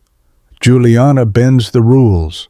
She weaves after curfew with the shutters closed and her daughter watching the alley. If the inspector comes, she offers him a rough scrap for his wife's sewing basket. He nods, walks on. Quirky detail for your dreams tonight. In parts of 14th century Germany, women who spun unusually even thread were said to have been kissed by Saint Distaff, a made-up folk blessing. One woman in Augsburg supposedly charmed an entire loom into weaving on its own. She was later very politely asked to leave town. Historians still argue whether women in the textile industry truly controlled their own means of production, or whether they were just low-paid cogs in a merchant-driven machine. But evidence suggests that some, like Juliana, found leverage through skill, speed, and the clever ability to deliver exactly what the market needed just before anyone else could. Her daughter, Marit, is learning to finish cloth. She burns her finger on a hot stone used to smooth the fabric's nap and swears under her breath. Juliana doesn't scold her. "You'll remember it better that way," she says. "And next time, don't touch the hot stone twice." In the far corner, another woman, Sabine, works on dyeing cloth with woad. The process is pungent and involves a lot of soaking, fermenting, and more of that medieval favorite, ammonia. The color starts pale and turns deep blue when exposed to air. It's magical. It's also volatile. Sabine times it by smell alone. Her nose is legendary, and it's not just low-end wool. Some women specialized in lace, silk, or intricate embroidery. In Italian cities, women made ornamental cloths for altars, nobles, and bridal trousseaux. One Florentine record shows a woman named Fiore training 4 apprentices, earning more than some male goldsmiths. Juliana has no delusions of grandeur. She knows she'll never be allowed into the guild hall, but she keeps receipts, and if a merchant tries to stiff her, she sends her teenage son with a sample to his wife, stitched with a deliberate flaw. A ruined hem can embarrass a man faster than any lawsuit. She's also started saving. In a jar hidden under the floorboards is a small collection of coins. She hopes to buy her own dye vat next spring. Maybe even hire a washerwoman. Maybe, if the bishop's war doesn't ruin everything, expand. At the end of the day, Juliana soaks her feet in a bucket, her hands still twitching from the rhythm of the shuttle. She doesn't call herself a businesswoman, but that's exactly what she is. She manages supply chains, quality control, marketing, payroll, sort of, and logistics, all while raising 3 children and teaching 2 girls to weave better than the boys next door. And you start to understand textiles weren't just women's work, they were women's leverage. The way many turned skill into survival, survival into savings, and savings into quiet autonomy. The workshop door creaks closed as night falls. But in your mind, the loom still hums, steady as a heartbeat.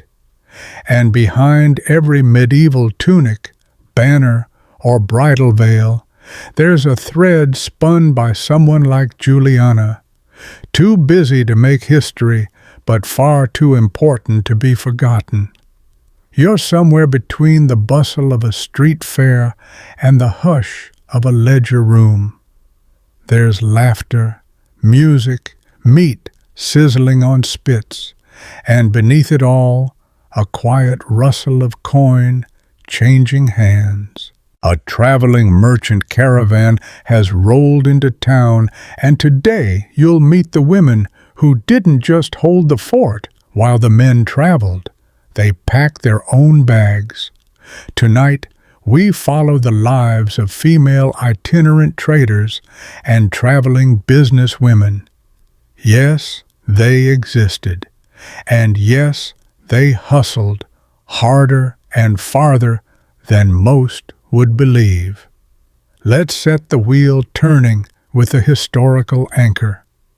Though medieval society praised the idea of the stay-at-home woman, reality told a messier story. Across Europe, especially along trade routes and pilgrimage paths, women traveled, not as noble ladies with parasols, but as business-savvy traders. Some were peddlers, some operated caravans, some shadowed their husbands but negotiated their own side deals. Others traveled solo. The woman selling ribbons and combs across the square. Her name's Gouda. She's got sore feet, a strong back, and a sharp eye for fabric. You wouldn't guess it, but she's carried that cart from Flanders to Bohemia and doubled her money at every stop. Gouda deals in portable profit, pins, lace, beeswax candles, spices in thimble-sized vials, small enough to carry, valuable enough to haggle over. Her biggest seller? Imported pepper tied up in waxed linen bundles. She calls it black gold. Her buyers call it miraculous. And she doesn't just sell. She maps, not on parchment, but in her head, which abbey prefers rose oil, which roadside inn will let her stay free if she sells to the cook, which bishop's cousin always forgets his debts, but carries silver buckles in his sash. Historians still argue whether these women were true entrepreneurs or simply informal helpmeets. The records are scattered. Few women owned the carts they traveled with. Fewer still had licenses. But Gouda, she's memorized the local toll rates by county. She can quote you the 20-mile road tax in at least 3 dialects. And if a border guard asks too many questions, she pretends to be someone's aunt until he gets flustered and waves her through. A quirky bedtime nugget. In parts of 13th century Bohemia, traveling female spice peddlers were called herb witches by rural folk, not because they practiced magic, but because they could quote the uses and side effects of every herb from arnica to valerian. Some even sold hand-copied remedy books, little folded pamphlets with faint ink, hawked between taverns. You follow Gouda through her routine. She haggles with a tavern keeper over the price of ginger, pockets a wedge of bread in the process, and slips 3 tiny bells to a weaver's daughter for luck. It's not just kindness, it's marketing. By next week, everyone in town will know who to buy trinkets from. She doesn't write her deals, she remembers them. Names, faces, who overpaid last time. She never travels with more than she can carry. Her cart doubles as a bed, her cloak doubles as a tent, and her smile, it's part inventory, part armor. But she's not alone. 2 stalls down, another woman named Isabel is selling religious tokens, crosses, badges, little lead saints. She got them in Canterbury, resells them in Lyon. Pilgrims buy them for luck. She doesn't ask if they believe. She just knows they pay better when they're tired. Some women traded under a husband's license. Others worked quietly on the side, selling cloth, mending gear, even trading gossip for lodging. One clever woman in Catalonia bartered her services as a scribe to traveling monks. They paid her in ink and candles. She sold the candles back to villagers at a markup. Of course, it was dangerous. Roads were risky. Bandits, sickness, crooked toll keepers. Many women traveled in groups or attached themselves to caravans for safety. But that didn't mean they were helpless. Gouda carries a belt knife and a walking stick sharpened at one end. She's never had to use them. Yet. She tells you about a time in Bruges when a man tried to steal her pepper bundles. She paid a street boy 2 coins to follow him home and dump fish guts at his door for 3 days straight. He returned the pepper the next week, with apologies. There's also the woman from Toulouse who sold silver thread and ended up investing in a river barge. She never learned to steer it. She didn't need to. She just hired the best pilot and made triple by shipping lace upstream. And some of these women became information brokers, knowing where the plague had hit, which towns had new tolls, or what noble was marrying whom could be more valuable than frankincense. Gouda sometimes trades news before she sells wares. The right whisper, she says, can be worth more than pepper. By nightfall, the market's packing up. Gouda ties down her wares, counts her coin pouch, and slips a silver ring into her boot. Not because she mistrusts people, but because she knows them. She'll sleep curled in her cart, the wheel pressed against her back, one eye open for rustlers or drunk monks. Tomorrow she'll head east. There's a fair 3 towns over, and she heard a rumor that their spice dealer fell ill.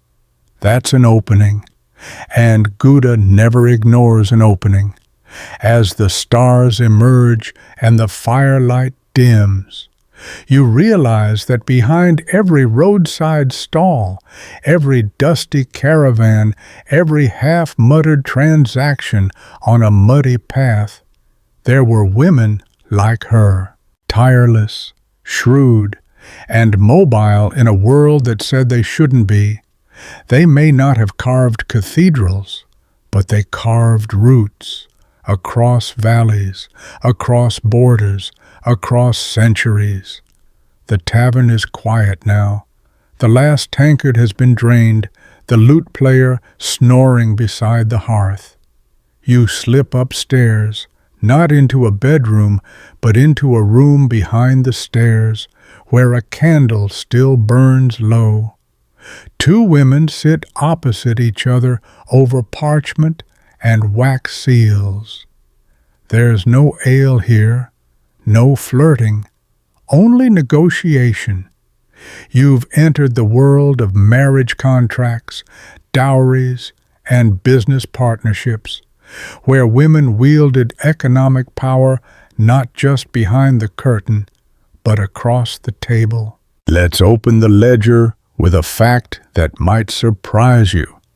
In many parts of medieval Europe, especially in southern cities like Florence, Siena, Toulouse, and Barcelona, marriage contracts were business deals, carefully negotiated, meticulously documented, and very often led or heavily influenced by the women involved. Tonight's main character is Contessa Francesca. She's not nobility, though she married into a merchant family. Her husband recently died. Now she's arranging the marriage of her daughter, Elena, and, more importantly, what Elena brings to the deal. Francesca isn't haggling over dowries for lace and linens. She's talking shop shares, equity in a spice business, and rental rights to a property on the Arno. All of it structured to protect Elena should the future groom mysteriously take ill on a business trip to Pisa. You watch as she runs her finger down the parchment, checking every line. She's inserted a clause that returns control of the family's warehouse to Elena if the groom dies childless. Another clause ensures that Elena keeps personal control of her dowry, even if her husband tries to reinvest it. Sneaky? No. Strategic. Mainstream historical fact. By the 13th century, Italian city-states developed complex legal mechanisms for women to retain economic control. Dowries weren't just wedding gifts, they were capital injections. And many women, especially widows or matriarchs, played a direct role in drafting the terms. And it wasn't just Italy. In southern France, noble women frequently dictated terms of their daughters' contracts. In the Low Countries, City laws protected dowries from creditor seizure. In England, some boroughs allowed women to sue for recovery of dower land owed to them by law upon widowhood. Quirky tidbit for your night brain. In 15th century Barcelona, a woman named Constança de Llorac wrote her own marriage contract, including clauses allowing her to buy and sell real estate independently. When the city magistrate balked, she said, "My mind is sound, my coin is counted, and I pay my own scribe." He signed it. Historians still argue whether these legal tools represented real empowerment or merely controlled freedoms. After all, the broader system still skewed male. But Francesca, she's found the seams in the stitching. She tucks the signed contract into a chest along with a thin ledger, a record of Elena's portion of the business. Not cash, shares. Her late husband would have scoffed. Francesca smirks. And it wasn't just about securing for daughters. Some women used marriage contracts to extend business influence. You'll find examples of mothers marrying daughters into rival merchant houses to seal trade agreements, end disputes, or secure shipping routes. It's like a boardroom deal, only with more lace and fewer PowerPoints. There's also the reverse. Marriages dissolved or rejected when a deal fell apart. In 14th century Genoa, a woman named Bianca canceled a betrothal after the groom's uncle defaulted on a grain shipment. She kept the deposit. The grain arrived late. She sold it anyway. Across town, a young woman named Isabella has just married into a wool-dyeing family. Her dowry included 2 dye kettles, 16 pounds of alum, and a 3-year contract with a weaver's guild. Her own contract inherited from an aunt. She didn't just bring value. She brought vertical integration. Isabella now sits in the back room of her new home, reviewing invoices with her husband. He glances at her when unsure. She doesn't correct him. She just points to the right column every time. These women weren't always the legal owners, but they were strategic custodians. They knew which cousin owed favors, which steward cut corners, which notary to pay extra for silence. Sometimes a woman's entire future depended on how well the contract was written. In Pisa, one woman's dowry was tied to rental income from a warehouse, income the husband later tried to claim. She sued. She won, because her mother had attached a separate clause, one that required independent annual accountings, notarized and sealed. It wasn't luck.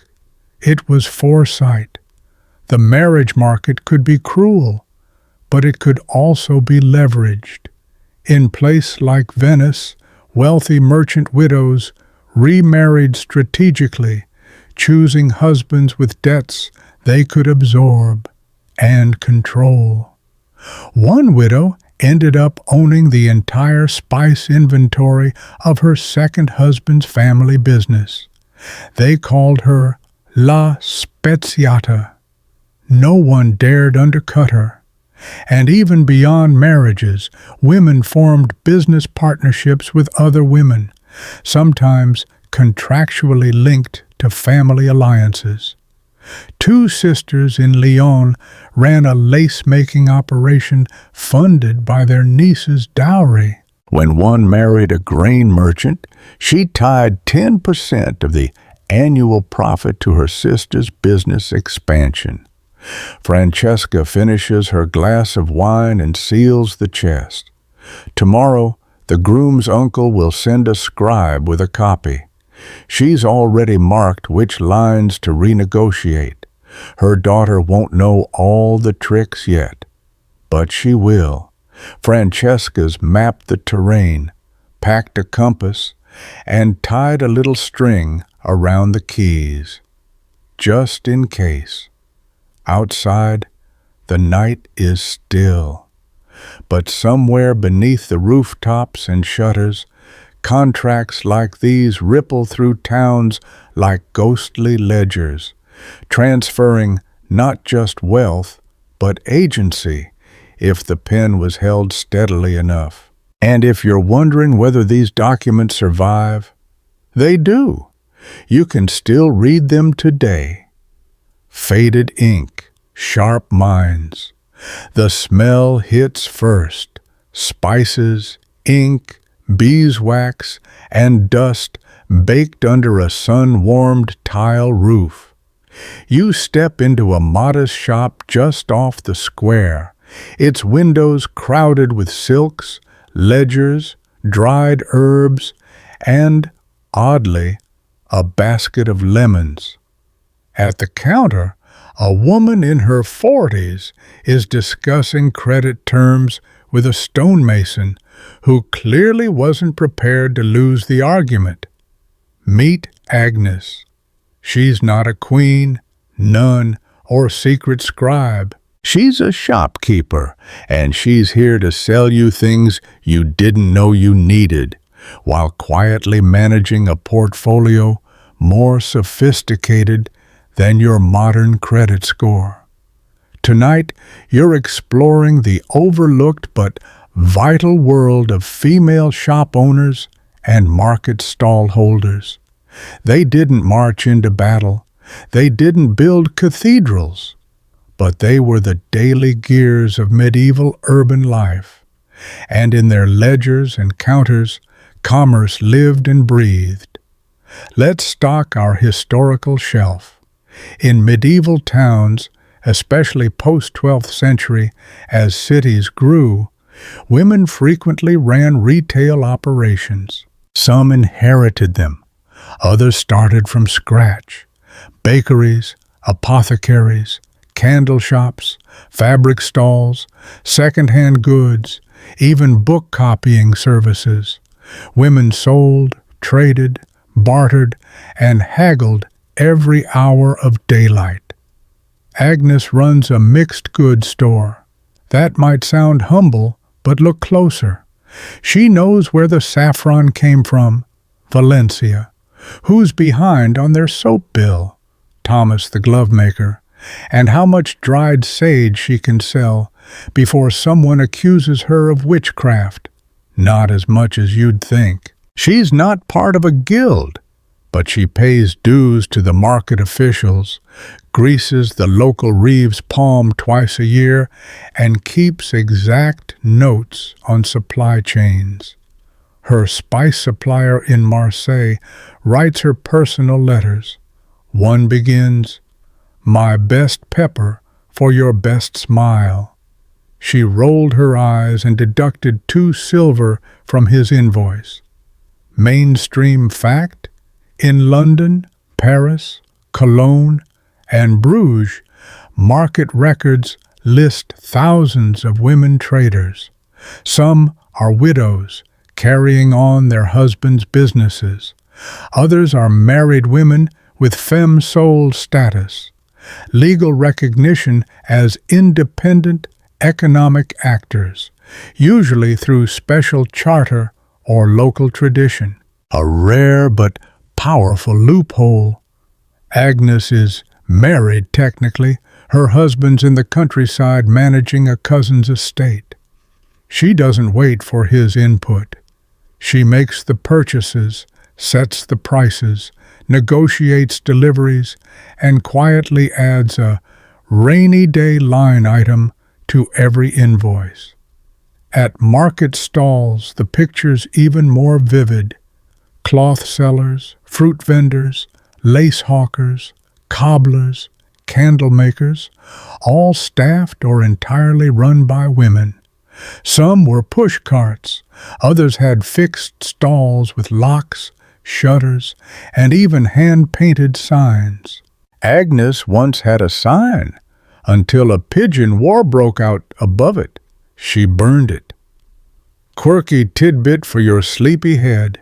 In medieval Krakow, a woman named Jadwiga ran a candle stall so popular that the cathedral priests accused her of diverting pilgrims. Her defense? God made bees, and I made the candles. She paid the fine and added holy water to her wax blend. Sales doubled. Historians still argue whether women like Agnes truly own their shops or simply manage them in their husbands' names. And yes, there are plenty of cases where male guardianship limited women's legal rights. But then you find inventory signed in a woman's hand, supply contracts with her seal, credit ledgers tied to her name, not her husband's. These were not assistants. These were operators, and being in business meant knowing more than goods. It meant knowing people. Agnes keeps her best saffron for the apothecary, her second best for the innkeeper, and her worst for anyone who insults her cat. She never lends to the miller's wife. She always rounds up for the nuns. She lets children steal a fig when they think she's not looking. She also sells information, quietly. A customer who lingers gets a whisper. The fishmonger's raising prices. The butcher's son is courting the baker's girl. The bishop's cook has a rash, likely not holy. It's gossip, sure, but it's also market intelligence. And then there are her ledgers. Oh, the ledgers. Agnes keeps two, one for official inspection and one for herself. The real one, the honest one, where she tracks actual profit, debt, and goodwill favors. She lets you peek. It's filled with tiny annotations. Paid late, but brought oranges. Cheated me once? Watch. And if you think this was small potatoes, consider this. In some towns, women's stalls accounted for over half the total market revenue. A Flemish cloth fair document from 1389 even records a woman out-earning 10 male weavers. She sold dyed scraps, leftovers essentially. Her secret? Bundled pricing and complimentary embroidery thread. Agnes once tried that. It worked until someone accused her of witchcraft discounts. She now calls it holy bonus bundles. The bishop approved. At night, Agnes closes shop, counts coin, hides some under a floorboard tile, and wraps the rest in a cloth pouch. Her daughter will inherit the store if she wants it. Her son, he's learning the lute. We'll pray someone pays him to stop, Agnes sighs. She doesn't dream of expansion. She dreams of stability, of predictable demand, of wool shipments arriving on time and lemon prices staying sane. She dreams of girls walking through the city without needing to attach their names to men just to open a stall. Because Agnes didn't start this business for power or pride. She started it because her family needed to eat.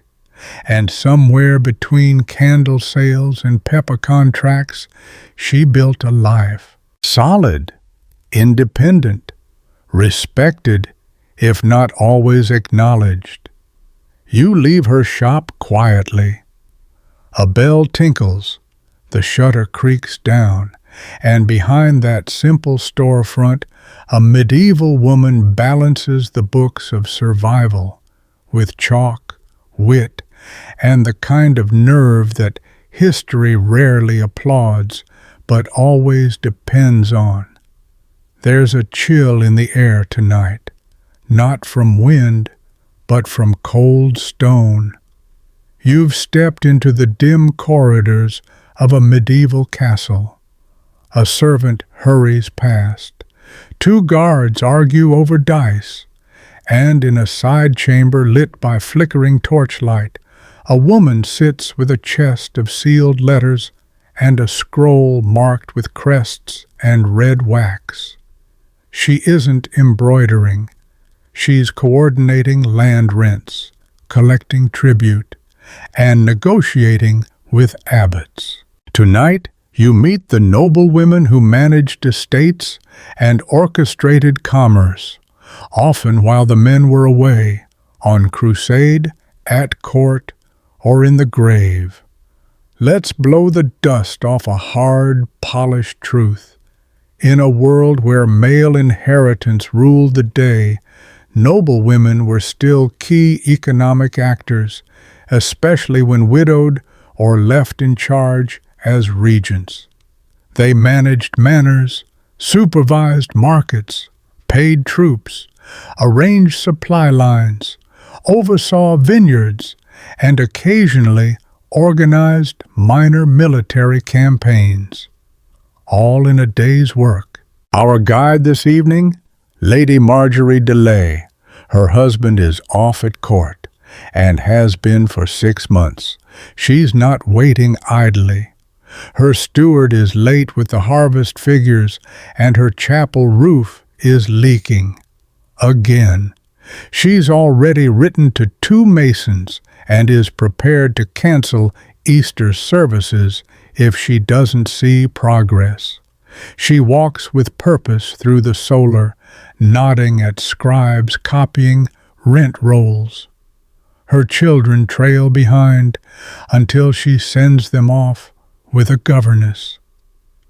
They'll inherit the land, she murmurs, but they'll never understand it unless they learn what barley fetches in market.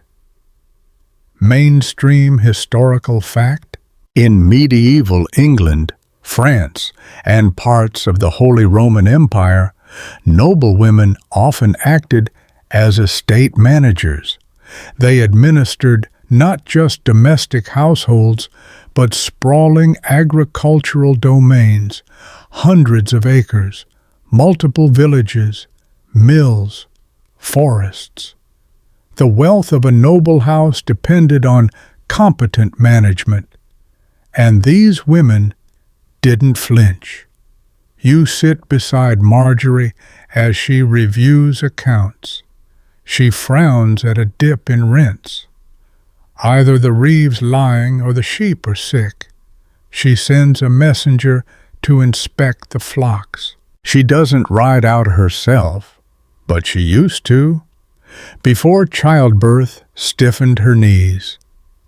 Now I manage from maps and mouths, she says, quicker, if less satisfying.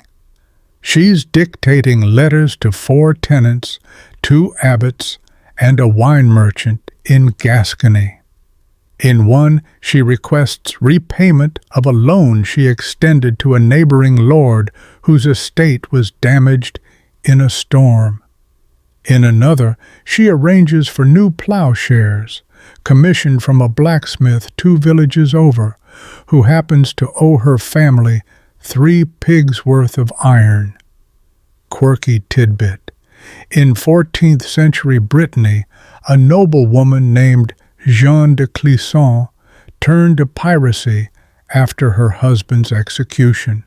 Before that, she ran 3 estates, tracked tax remissions in triplicate, and once negotiated a grain embargo on her own village to pressure a rival lord.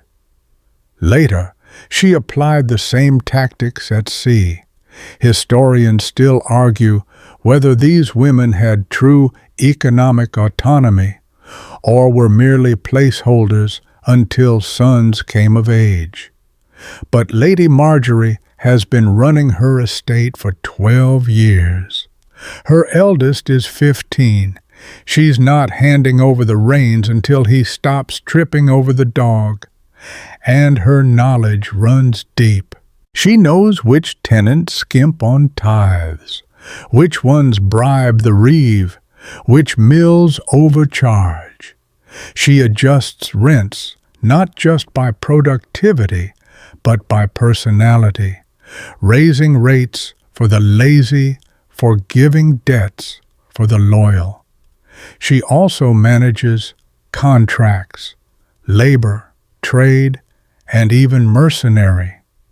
2 years ago, when a rival family contested a grazing border, she hired a group of crossbowmen to escort her shepherds. She didn't fire a bolt, just stood on the ridge with a scroll and a smile. The border dispute faded shortly after. In her wardrobe, not just gowns and girdles, but charters, sealed pacts, and grain inventories. She hides key documents in hollowed books. She once caught a visiting scribe trying to snoop. He now works in a monastery, very far away. Her household includes cooks, servants, 2 chaplains, and a notary who's terrified of her. She pays wages on the last Friday of each month, always on time, always exact. Except for one man who stole apples, she docked him 6 pence and gave the apples to the nearby nunnery. "God's fruit now," she said. And yes, she also invests, quietly. She's funded 2 vintners and holds half a share in a river ferry. She lets her cousin run it, but the profits are hers. Every Sunday, a coin pouch arrives wrapped in linen and sealed with a drop of wax. She never opens it in front of guests. Lady Marjorie is not unusual. Women like her appear across the centuries. Marguerite de Provence, who administered her lands while acting as regent of France. Philippa of Hainault, who negotiated trade agreements with the Hanseatic League. Even Eleanor of Aquitaine, who controlled vast estates and was known to audit harvests in person. These were not ceremonial roles. They were functional, born of necessity, and maintained through competence. Marjorie finishes her letters, sips watered wine, and gazes out at the courtyard. A rider arrives, carrying wool samples from a nearby estate. She examines the weave with practiced fingers. "Coarse," she mutters, "but it'll dye well. Send word. We'll take 20 bolts if they lower the price by Tuesday." She hasn't left her manor in weeks, but her decisions ripple across the region. A price shift here, a loan renegotiated there, and suddenly markets change. Crops get planted, borders stay calm, or don't. And while the men argue in court or tournament, she's here, quietly balancing the future. One letter at a time. You're on the docks now, ropes creaking, crates thudding, and gulls screeching like impatient merchants. The harbor smells of brine, fish, and pine resin.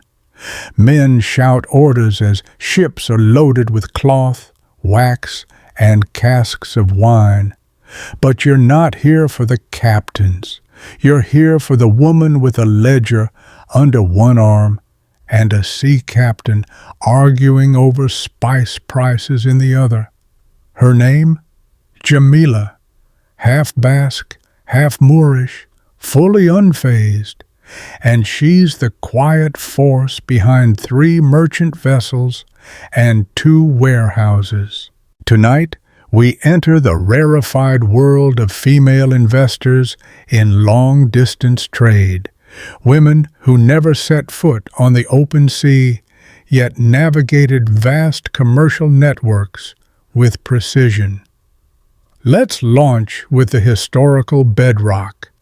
Though male merchants dominated the ships and the guilds, some women in medieval Europe and the Mediterranean invested in trade ventures, especially in port cities like Venice, Genoa, Barcelona, Marseille, and Constantinople.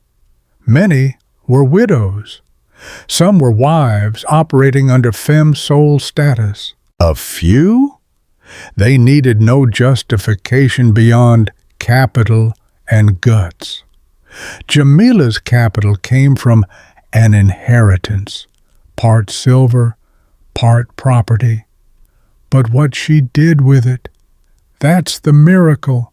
She didn't buy land or jewels. She bought a stake in a galley heading to Alexandria. Risky? Yes, but she studied the cargo list, calculated the margins on nutmeg and indigo, and wrote her name beneath the merchant's signature with a stylus carved from ivory. And the cargo came back tenfold. Now she co-funds voyages, 1/3 in goods, 1/3 in coin, 1/3 in cleverness. She never boards the ship. She inspects manifests, questions crew lists, and selects captains based on sobriety and silence. Mainstream historical fact: in cities like Venice, women, especially widows, acted as maritime creditors and shareholders.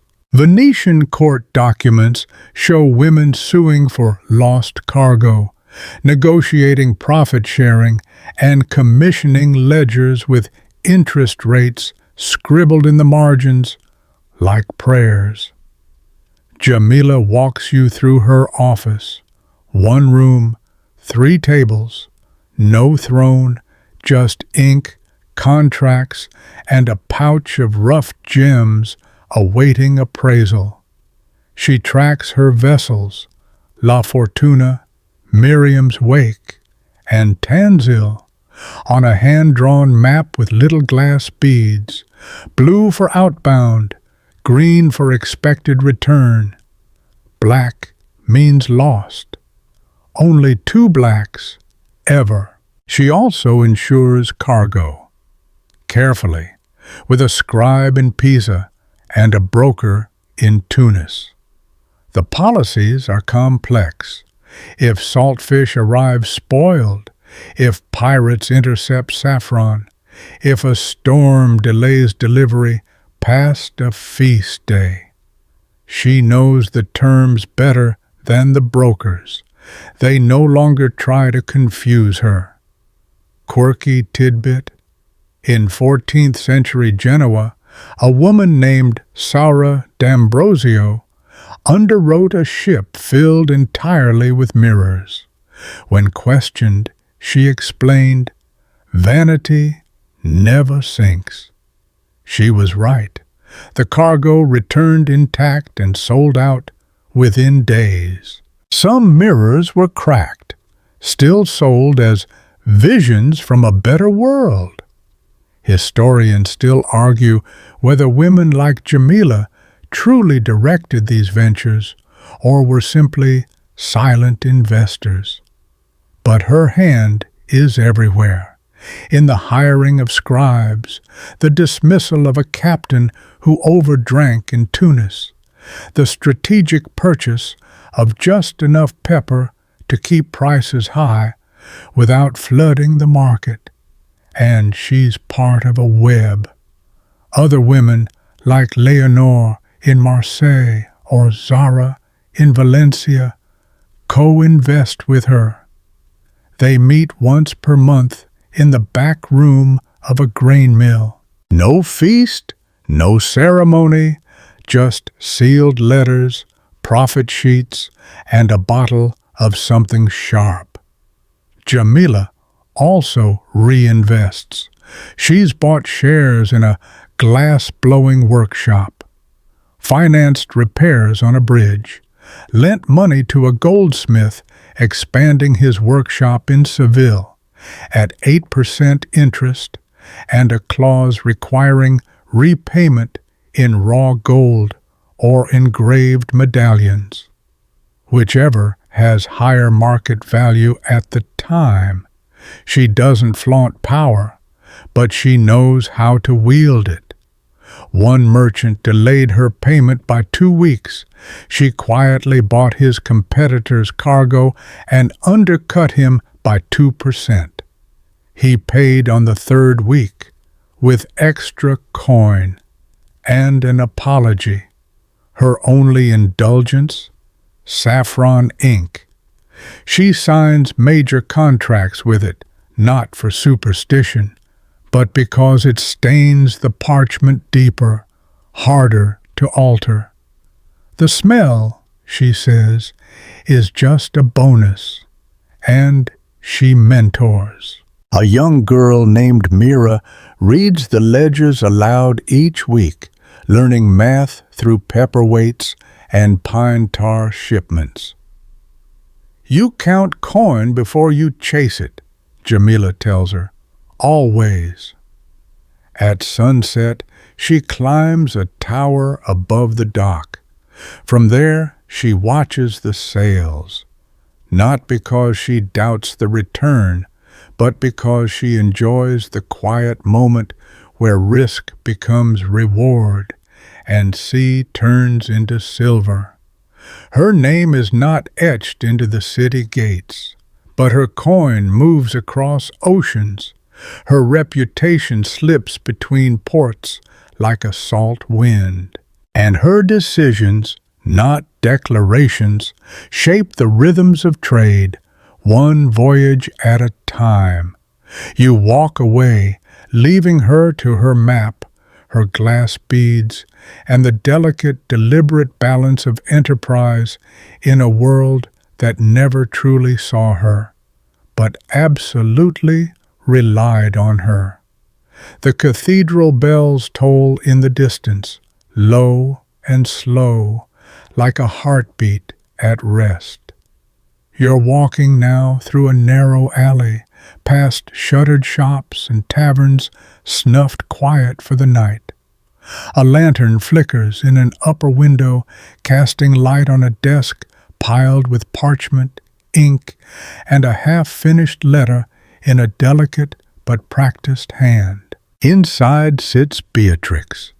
She's not a merchant, not a noble, not a weaver or a traveling seller. She's a moneylender, and her business is as quiet and powerful as the candle beside her. Tonight, we arrive at the final and often most controversial realm of medieval female finance. Women who managed capital directly, through loans, investments, and sometimes entire shadow economies. Their reputations were murky, their ledgers were impeccable. Beatrix greets you with a raised brow. Her desk is organized by debtor, coins wrapped in oiled cloth, a stack of IOUs bound with twine, and a ledger where names are written with ruthless neatness. She doesn't smile, but she offers you a chair. Sit, but don't touch the documents. Let's deposit a historical fact to open our account. In medieval European cities, especially in areas with restrictive guild systems, moneylending was one of the few routes available to women, especially Jewish women, to build independent wealth. While Christian doctrine technically forbade charging interest, workarounds abounded. Women lent under fees, service costs, or in-kind trades. Beatrix works within the law, sort of. She charges late fees that miraculously match what interest would have been. She also accepts goods in lieu of repayment, candles, leather, sometimes even chickens, which she promptly resells. Her clients include blacksmiths, midwives, novice monks, a fisherman's guild, and once a bishop's nephew, though she made him swear on his belt buckle, not a holy text. She isn't rich by noble standards, but she's liquid, and that makes her powerful. Quirky, whispered detail. In 14th century Frankfurt, a woman named Clara ran a lending shop from her cellar. She'd only lend to those who could answer a riddle. If they got it wrong, she refused, not for superstition, but because it proved they hadn't read the loan agreement. Historians still can't decide if she was eccentric or a genius. And yes, historians still argue whether women like Beatrix acted truly independently, or whether they were fronts for male relatives. But Beatrix handles her affairs in her own name. Her documents are sealed with her personal crest, a broken hourglass, time spent, time bought. She lends not just coin, but trust, the social kind. Her best clients are those who repay early. They get better terms, sometimes a discount, always her protection. A woman repaid her loan a week early and brought a bag of lavender. Beatrix forgave her next fee, called it interest in reverse. She does her bookkeeping in the evening when the house is quiet. Her cat, Kipple, sleeps on the hearth. The shutters are barred, and her mind becomes sharp as a dagger. She's tracking not just who owes her, but how much leverage they carry in town. One tanner owes her 4 silver and a favor. She's saving that favor for spring when tax collectors arrive. She's also training her niece, a serious girl with better handwriting than sense. You lend to people, Beatrix says, not just purses. If they won't look you in the eye, don't look at their coin. And Beatrix has rules. No lending to drunks, no coin to men who threaten their wives, no funds for ventures involving alchemy. Fool's gold makes fool's debt, she mutters. She also hides her money in plain sight, some in a pouch under the floor, some in loans to trusted widows. A few coins, unmarked, are stored in the chapel's candle fund. She claims it's divine delegation, and sometimes she lends to women, quietly, privately, without interest. A widow starting a bakery, a midwife needing herbs. Women repay better, she shrugs. They have to. Her business isn't flashy, it's steady. No ships, no markets, no fairs. Just parchment, patience, and the strange, silent power of liquidity. There are rumors, of course. Some say she hexes debtors who don't repay. Others claim she buried a man in debt, literally. Beatrix neither confirms nor denies, but she does offer tea with an unusual smile to those who ask. You notice her hand trembles slightly when she stamps a seal. Age, she says, or maybe just the weight of other people's futures balanced on her books. And when asked if she's proud of what she does, she shrugs. Money's like fire. You control it or it burns you. Then she signs another note, sands it dry, and slips it into a folded packet for tomorrow's delivery. As the candle burns lower and the room fades into shadow, you realize Beatrix represents the quiet culmination of everything you've seen. Autonomy, not through conquest, but calculation. Influence, not through noise, but numbers. She's not history's heroine, but she's in the margins of everyone else's. You step outside. The harbor's gone still. The loom is silent. The market sleeps. But behind those shutters, women's ledgers tick like heartbeats, unseen, unthanked, unyielding. And the night exhales. So now, as the ink dries and the story stills, let your breath slow with it. You've walked long roads tonight, through cloth halls and vineyards, over quiet docks and shadowed estates. You've watched women spin, trade, lend, bargain, manage, and build. Not in the spotlight, but in the spaces where real history hums, between lines, behind counters, beneath seals. They weren't queens or saints. Most didn't leave portraits or titles behind, but they moved the world forward. One stitch, one ledger, one whispered deal at a time. Their names may be half lost, but their work remains, woven into the fabric of towns, sung in the rhythms of trade, and folded into the quiet resilience of economies that outlived kings. You're still here, lying still now, drifting softly with a hush of time.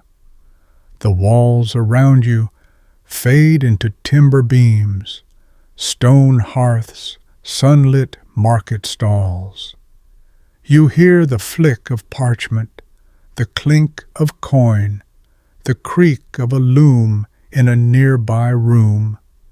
No battles tonight, no crowns, just the gentle truth of survival and strength, of what women built out of necessity, grit, and a quiet kind of genius. Let it settle around you, warm as wool, steady as breath.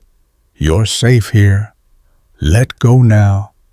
Sleep is waiting.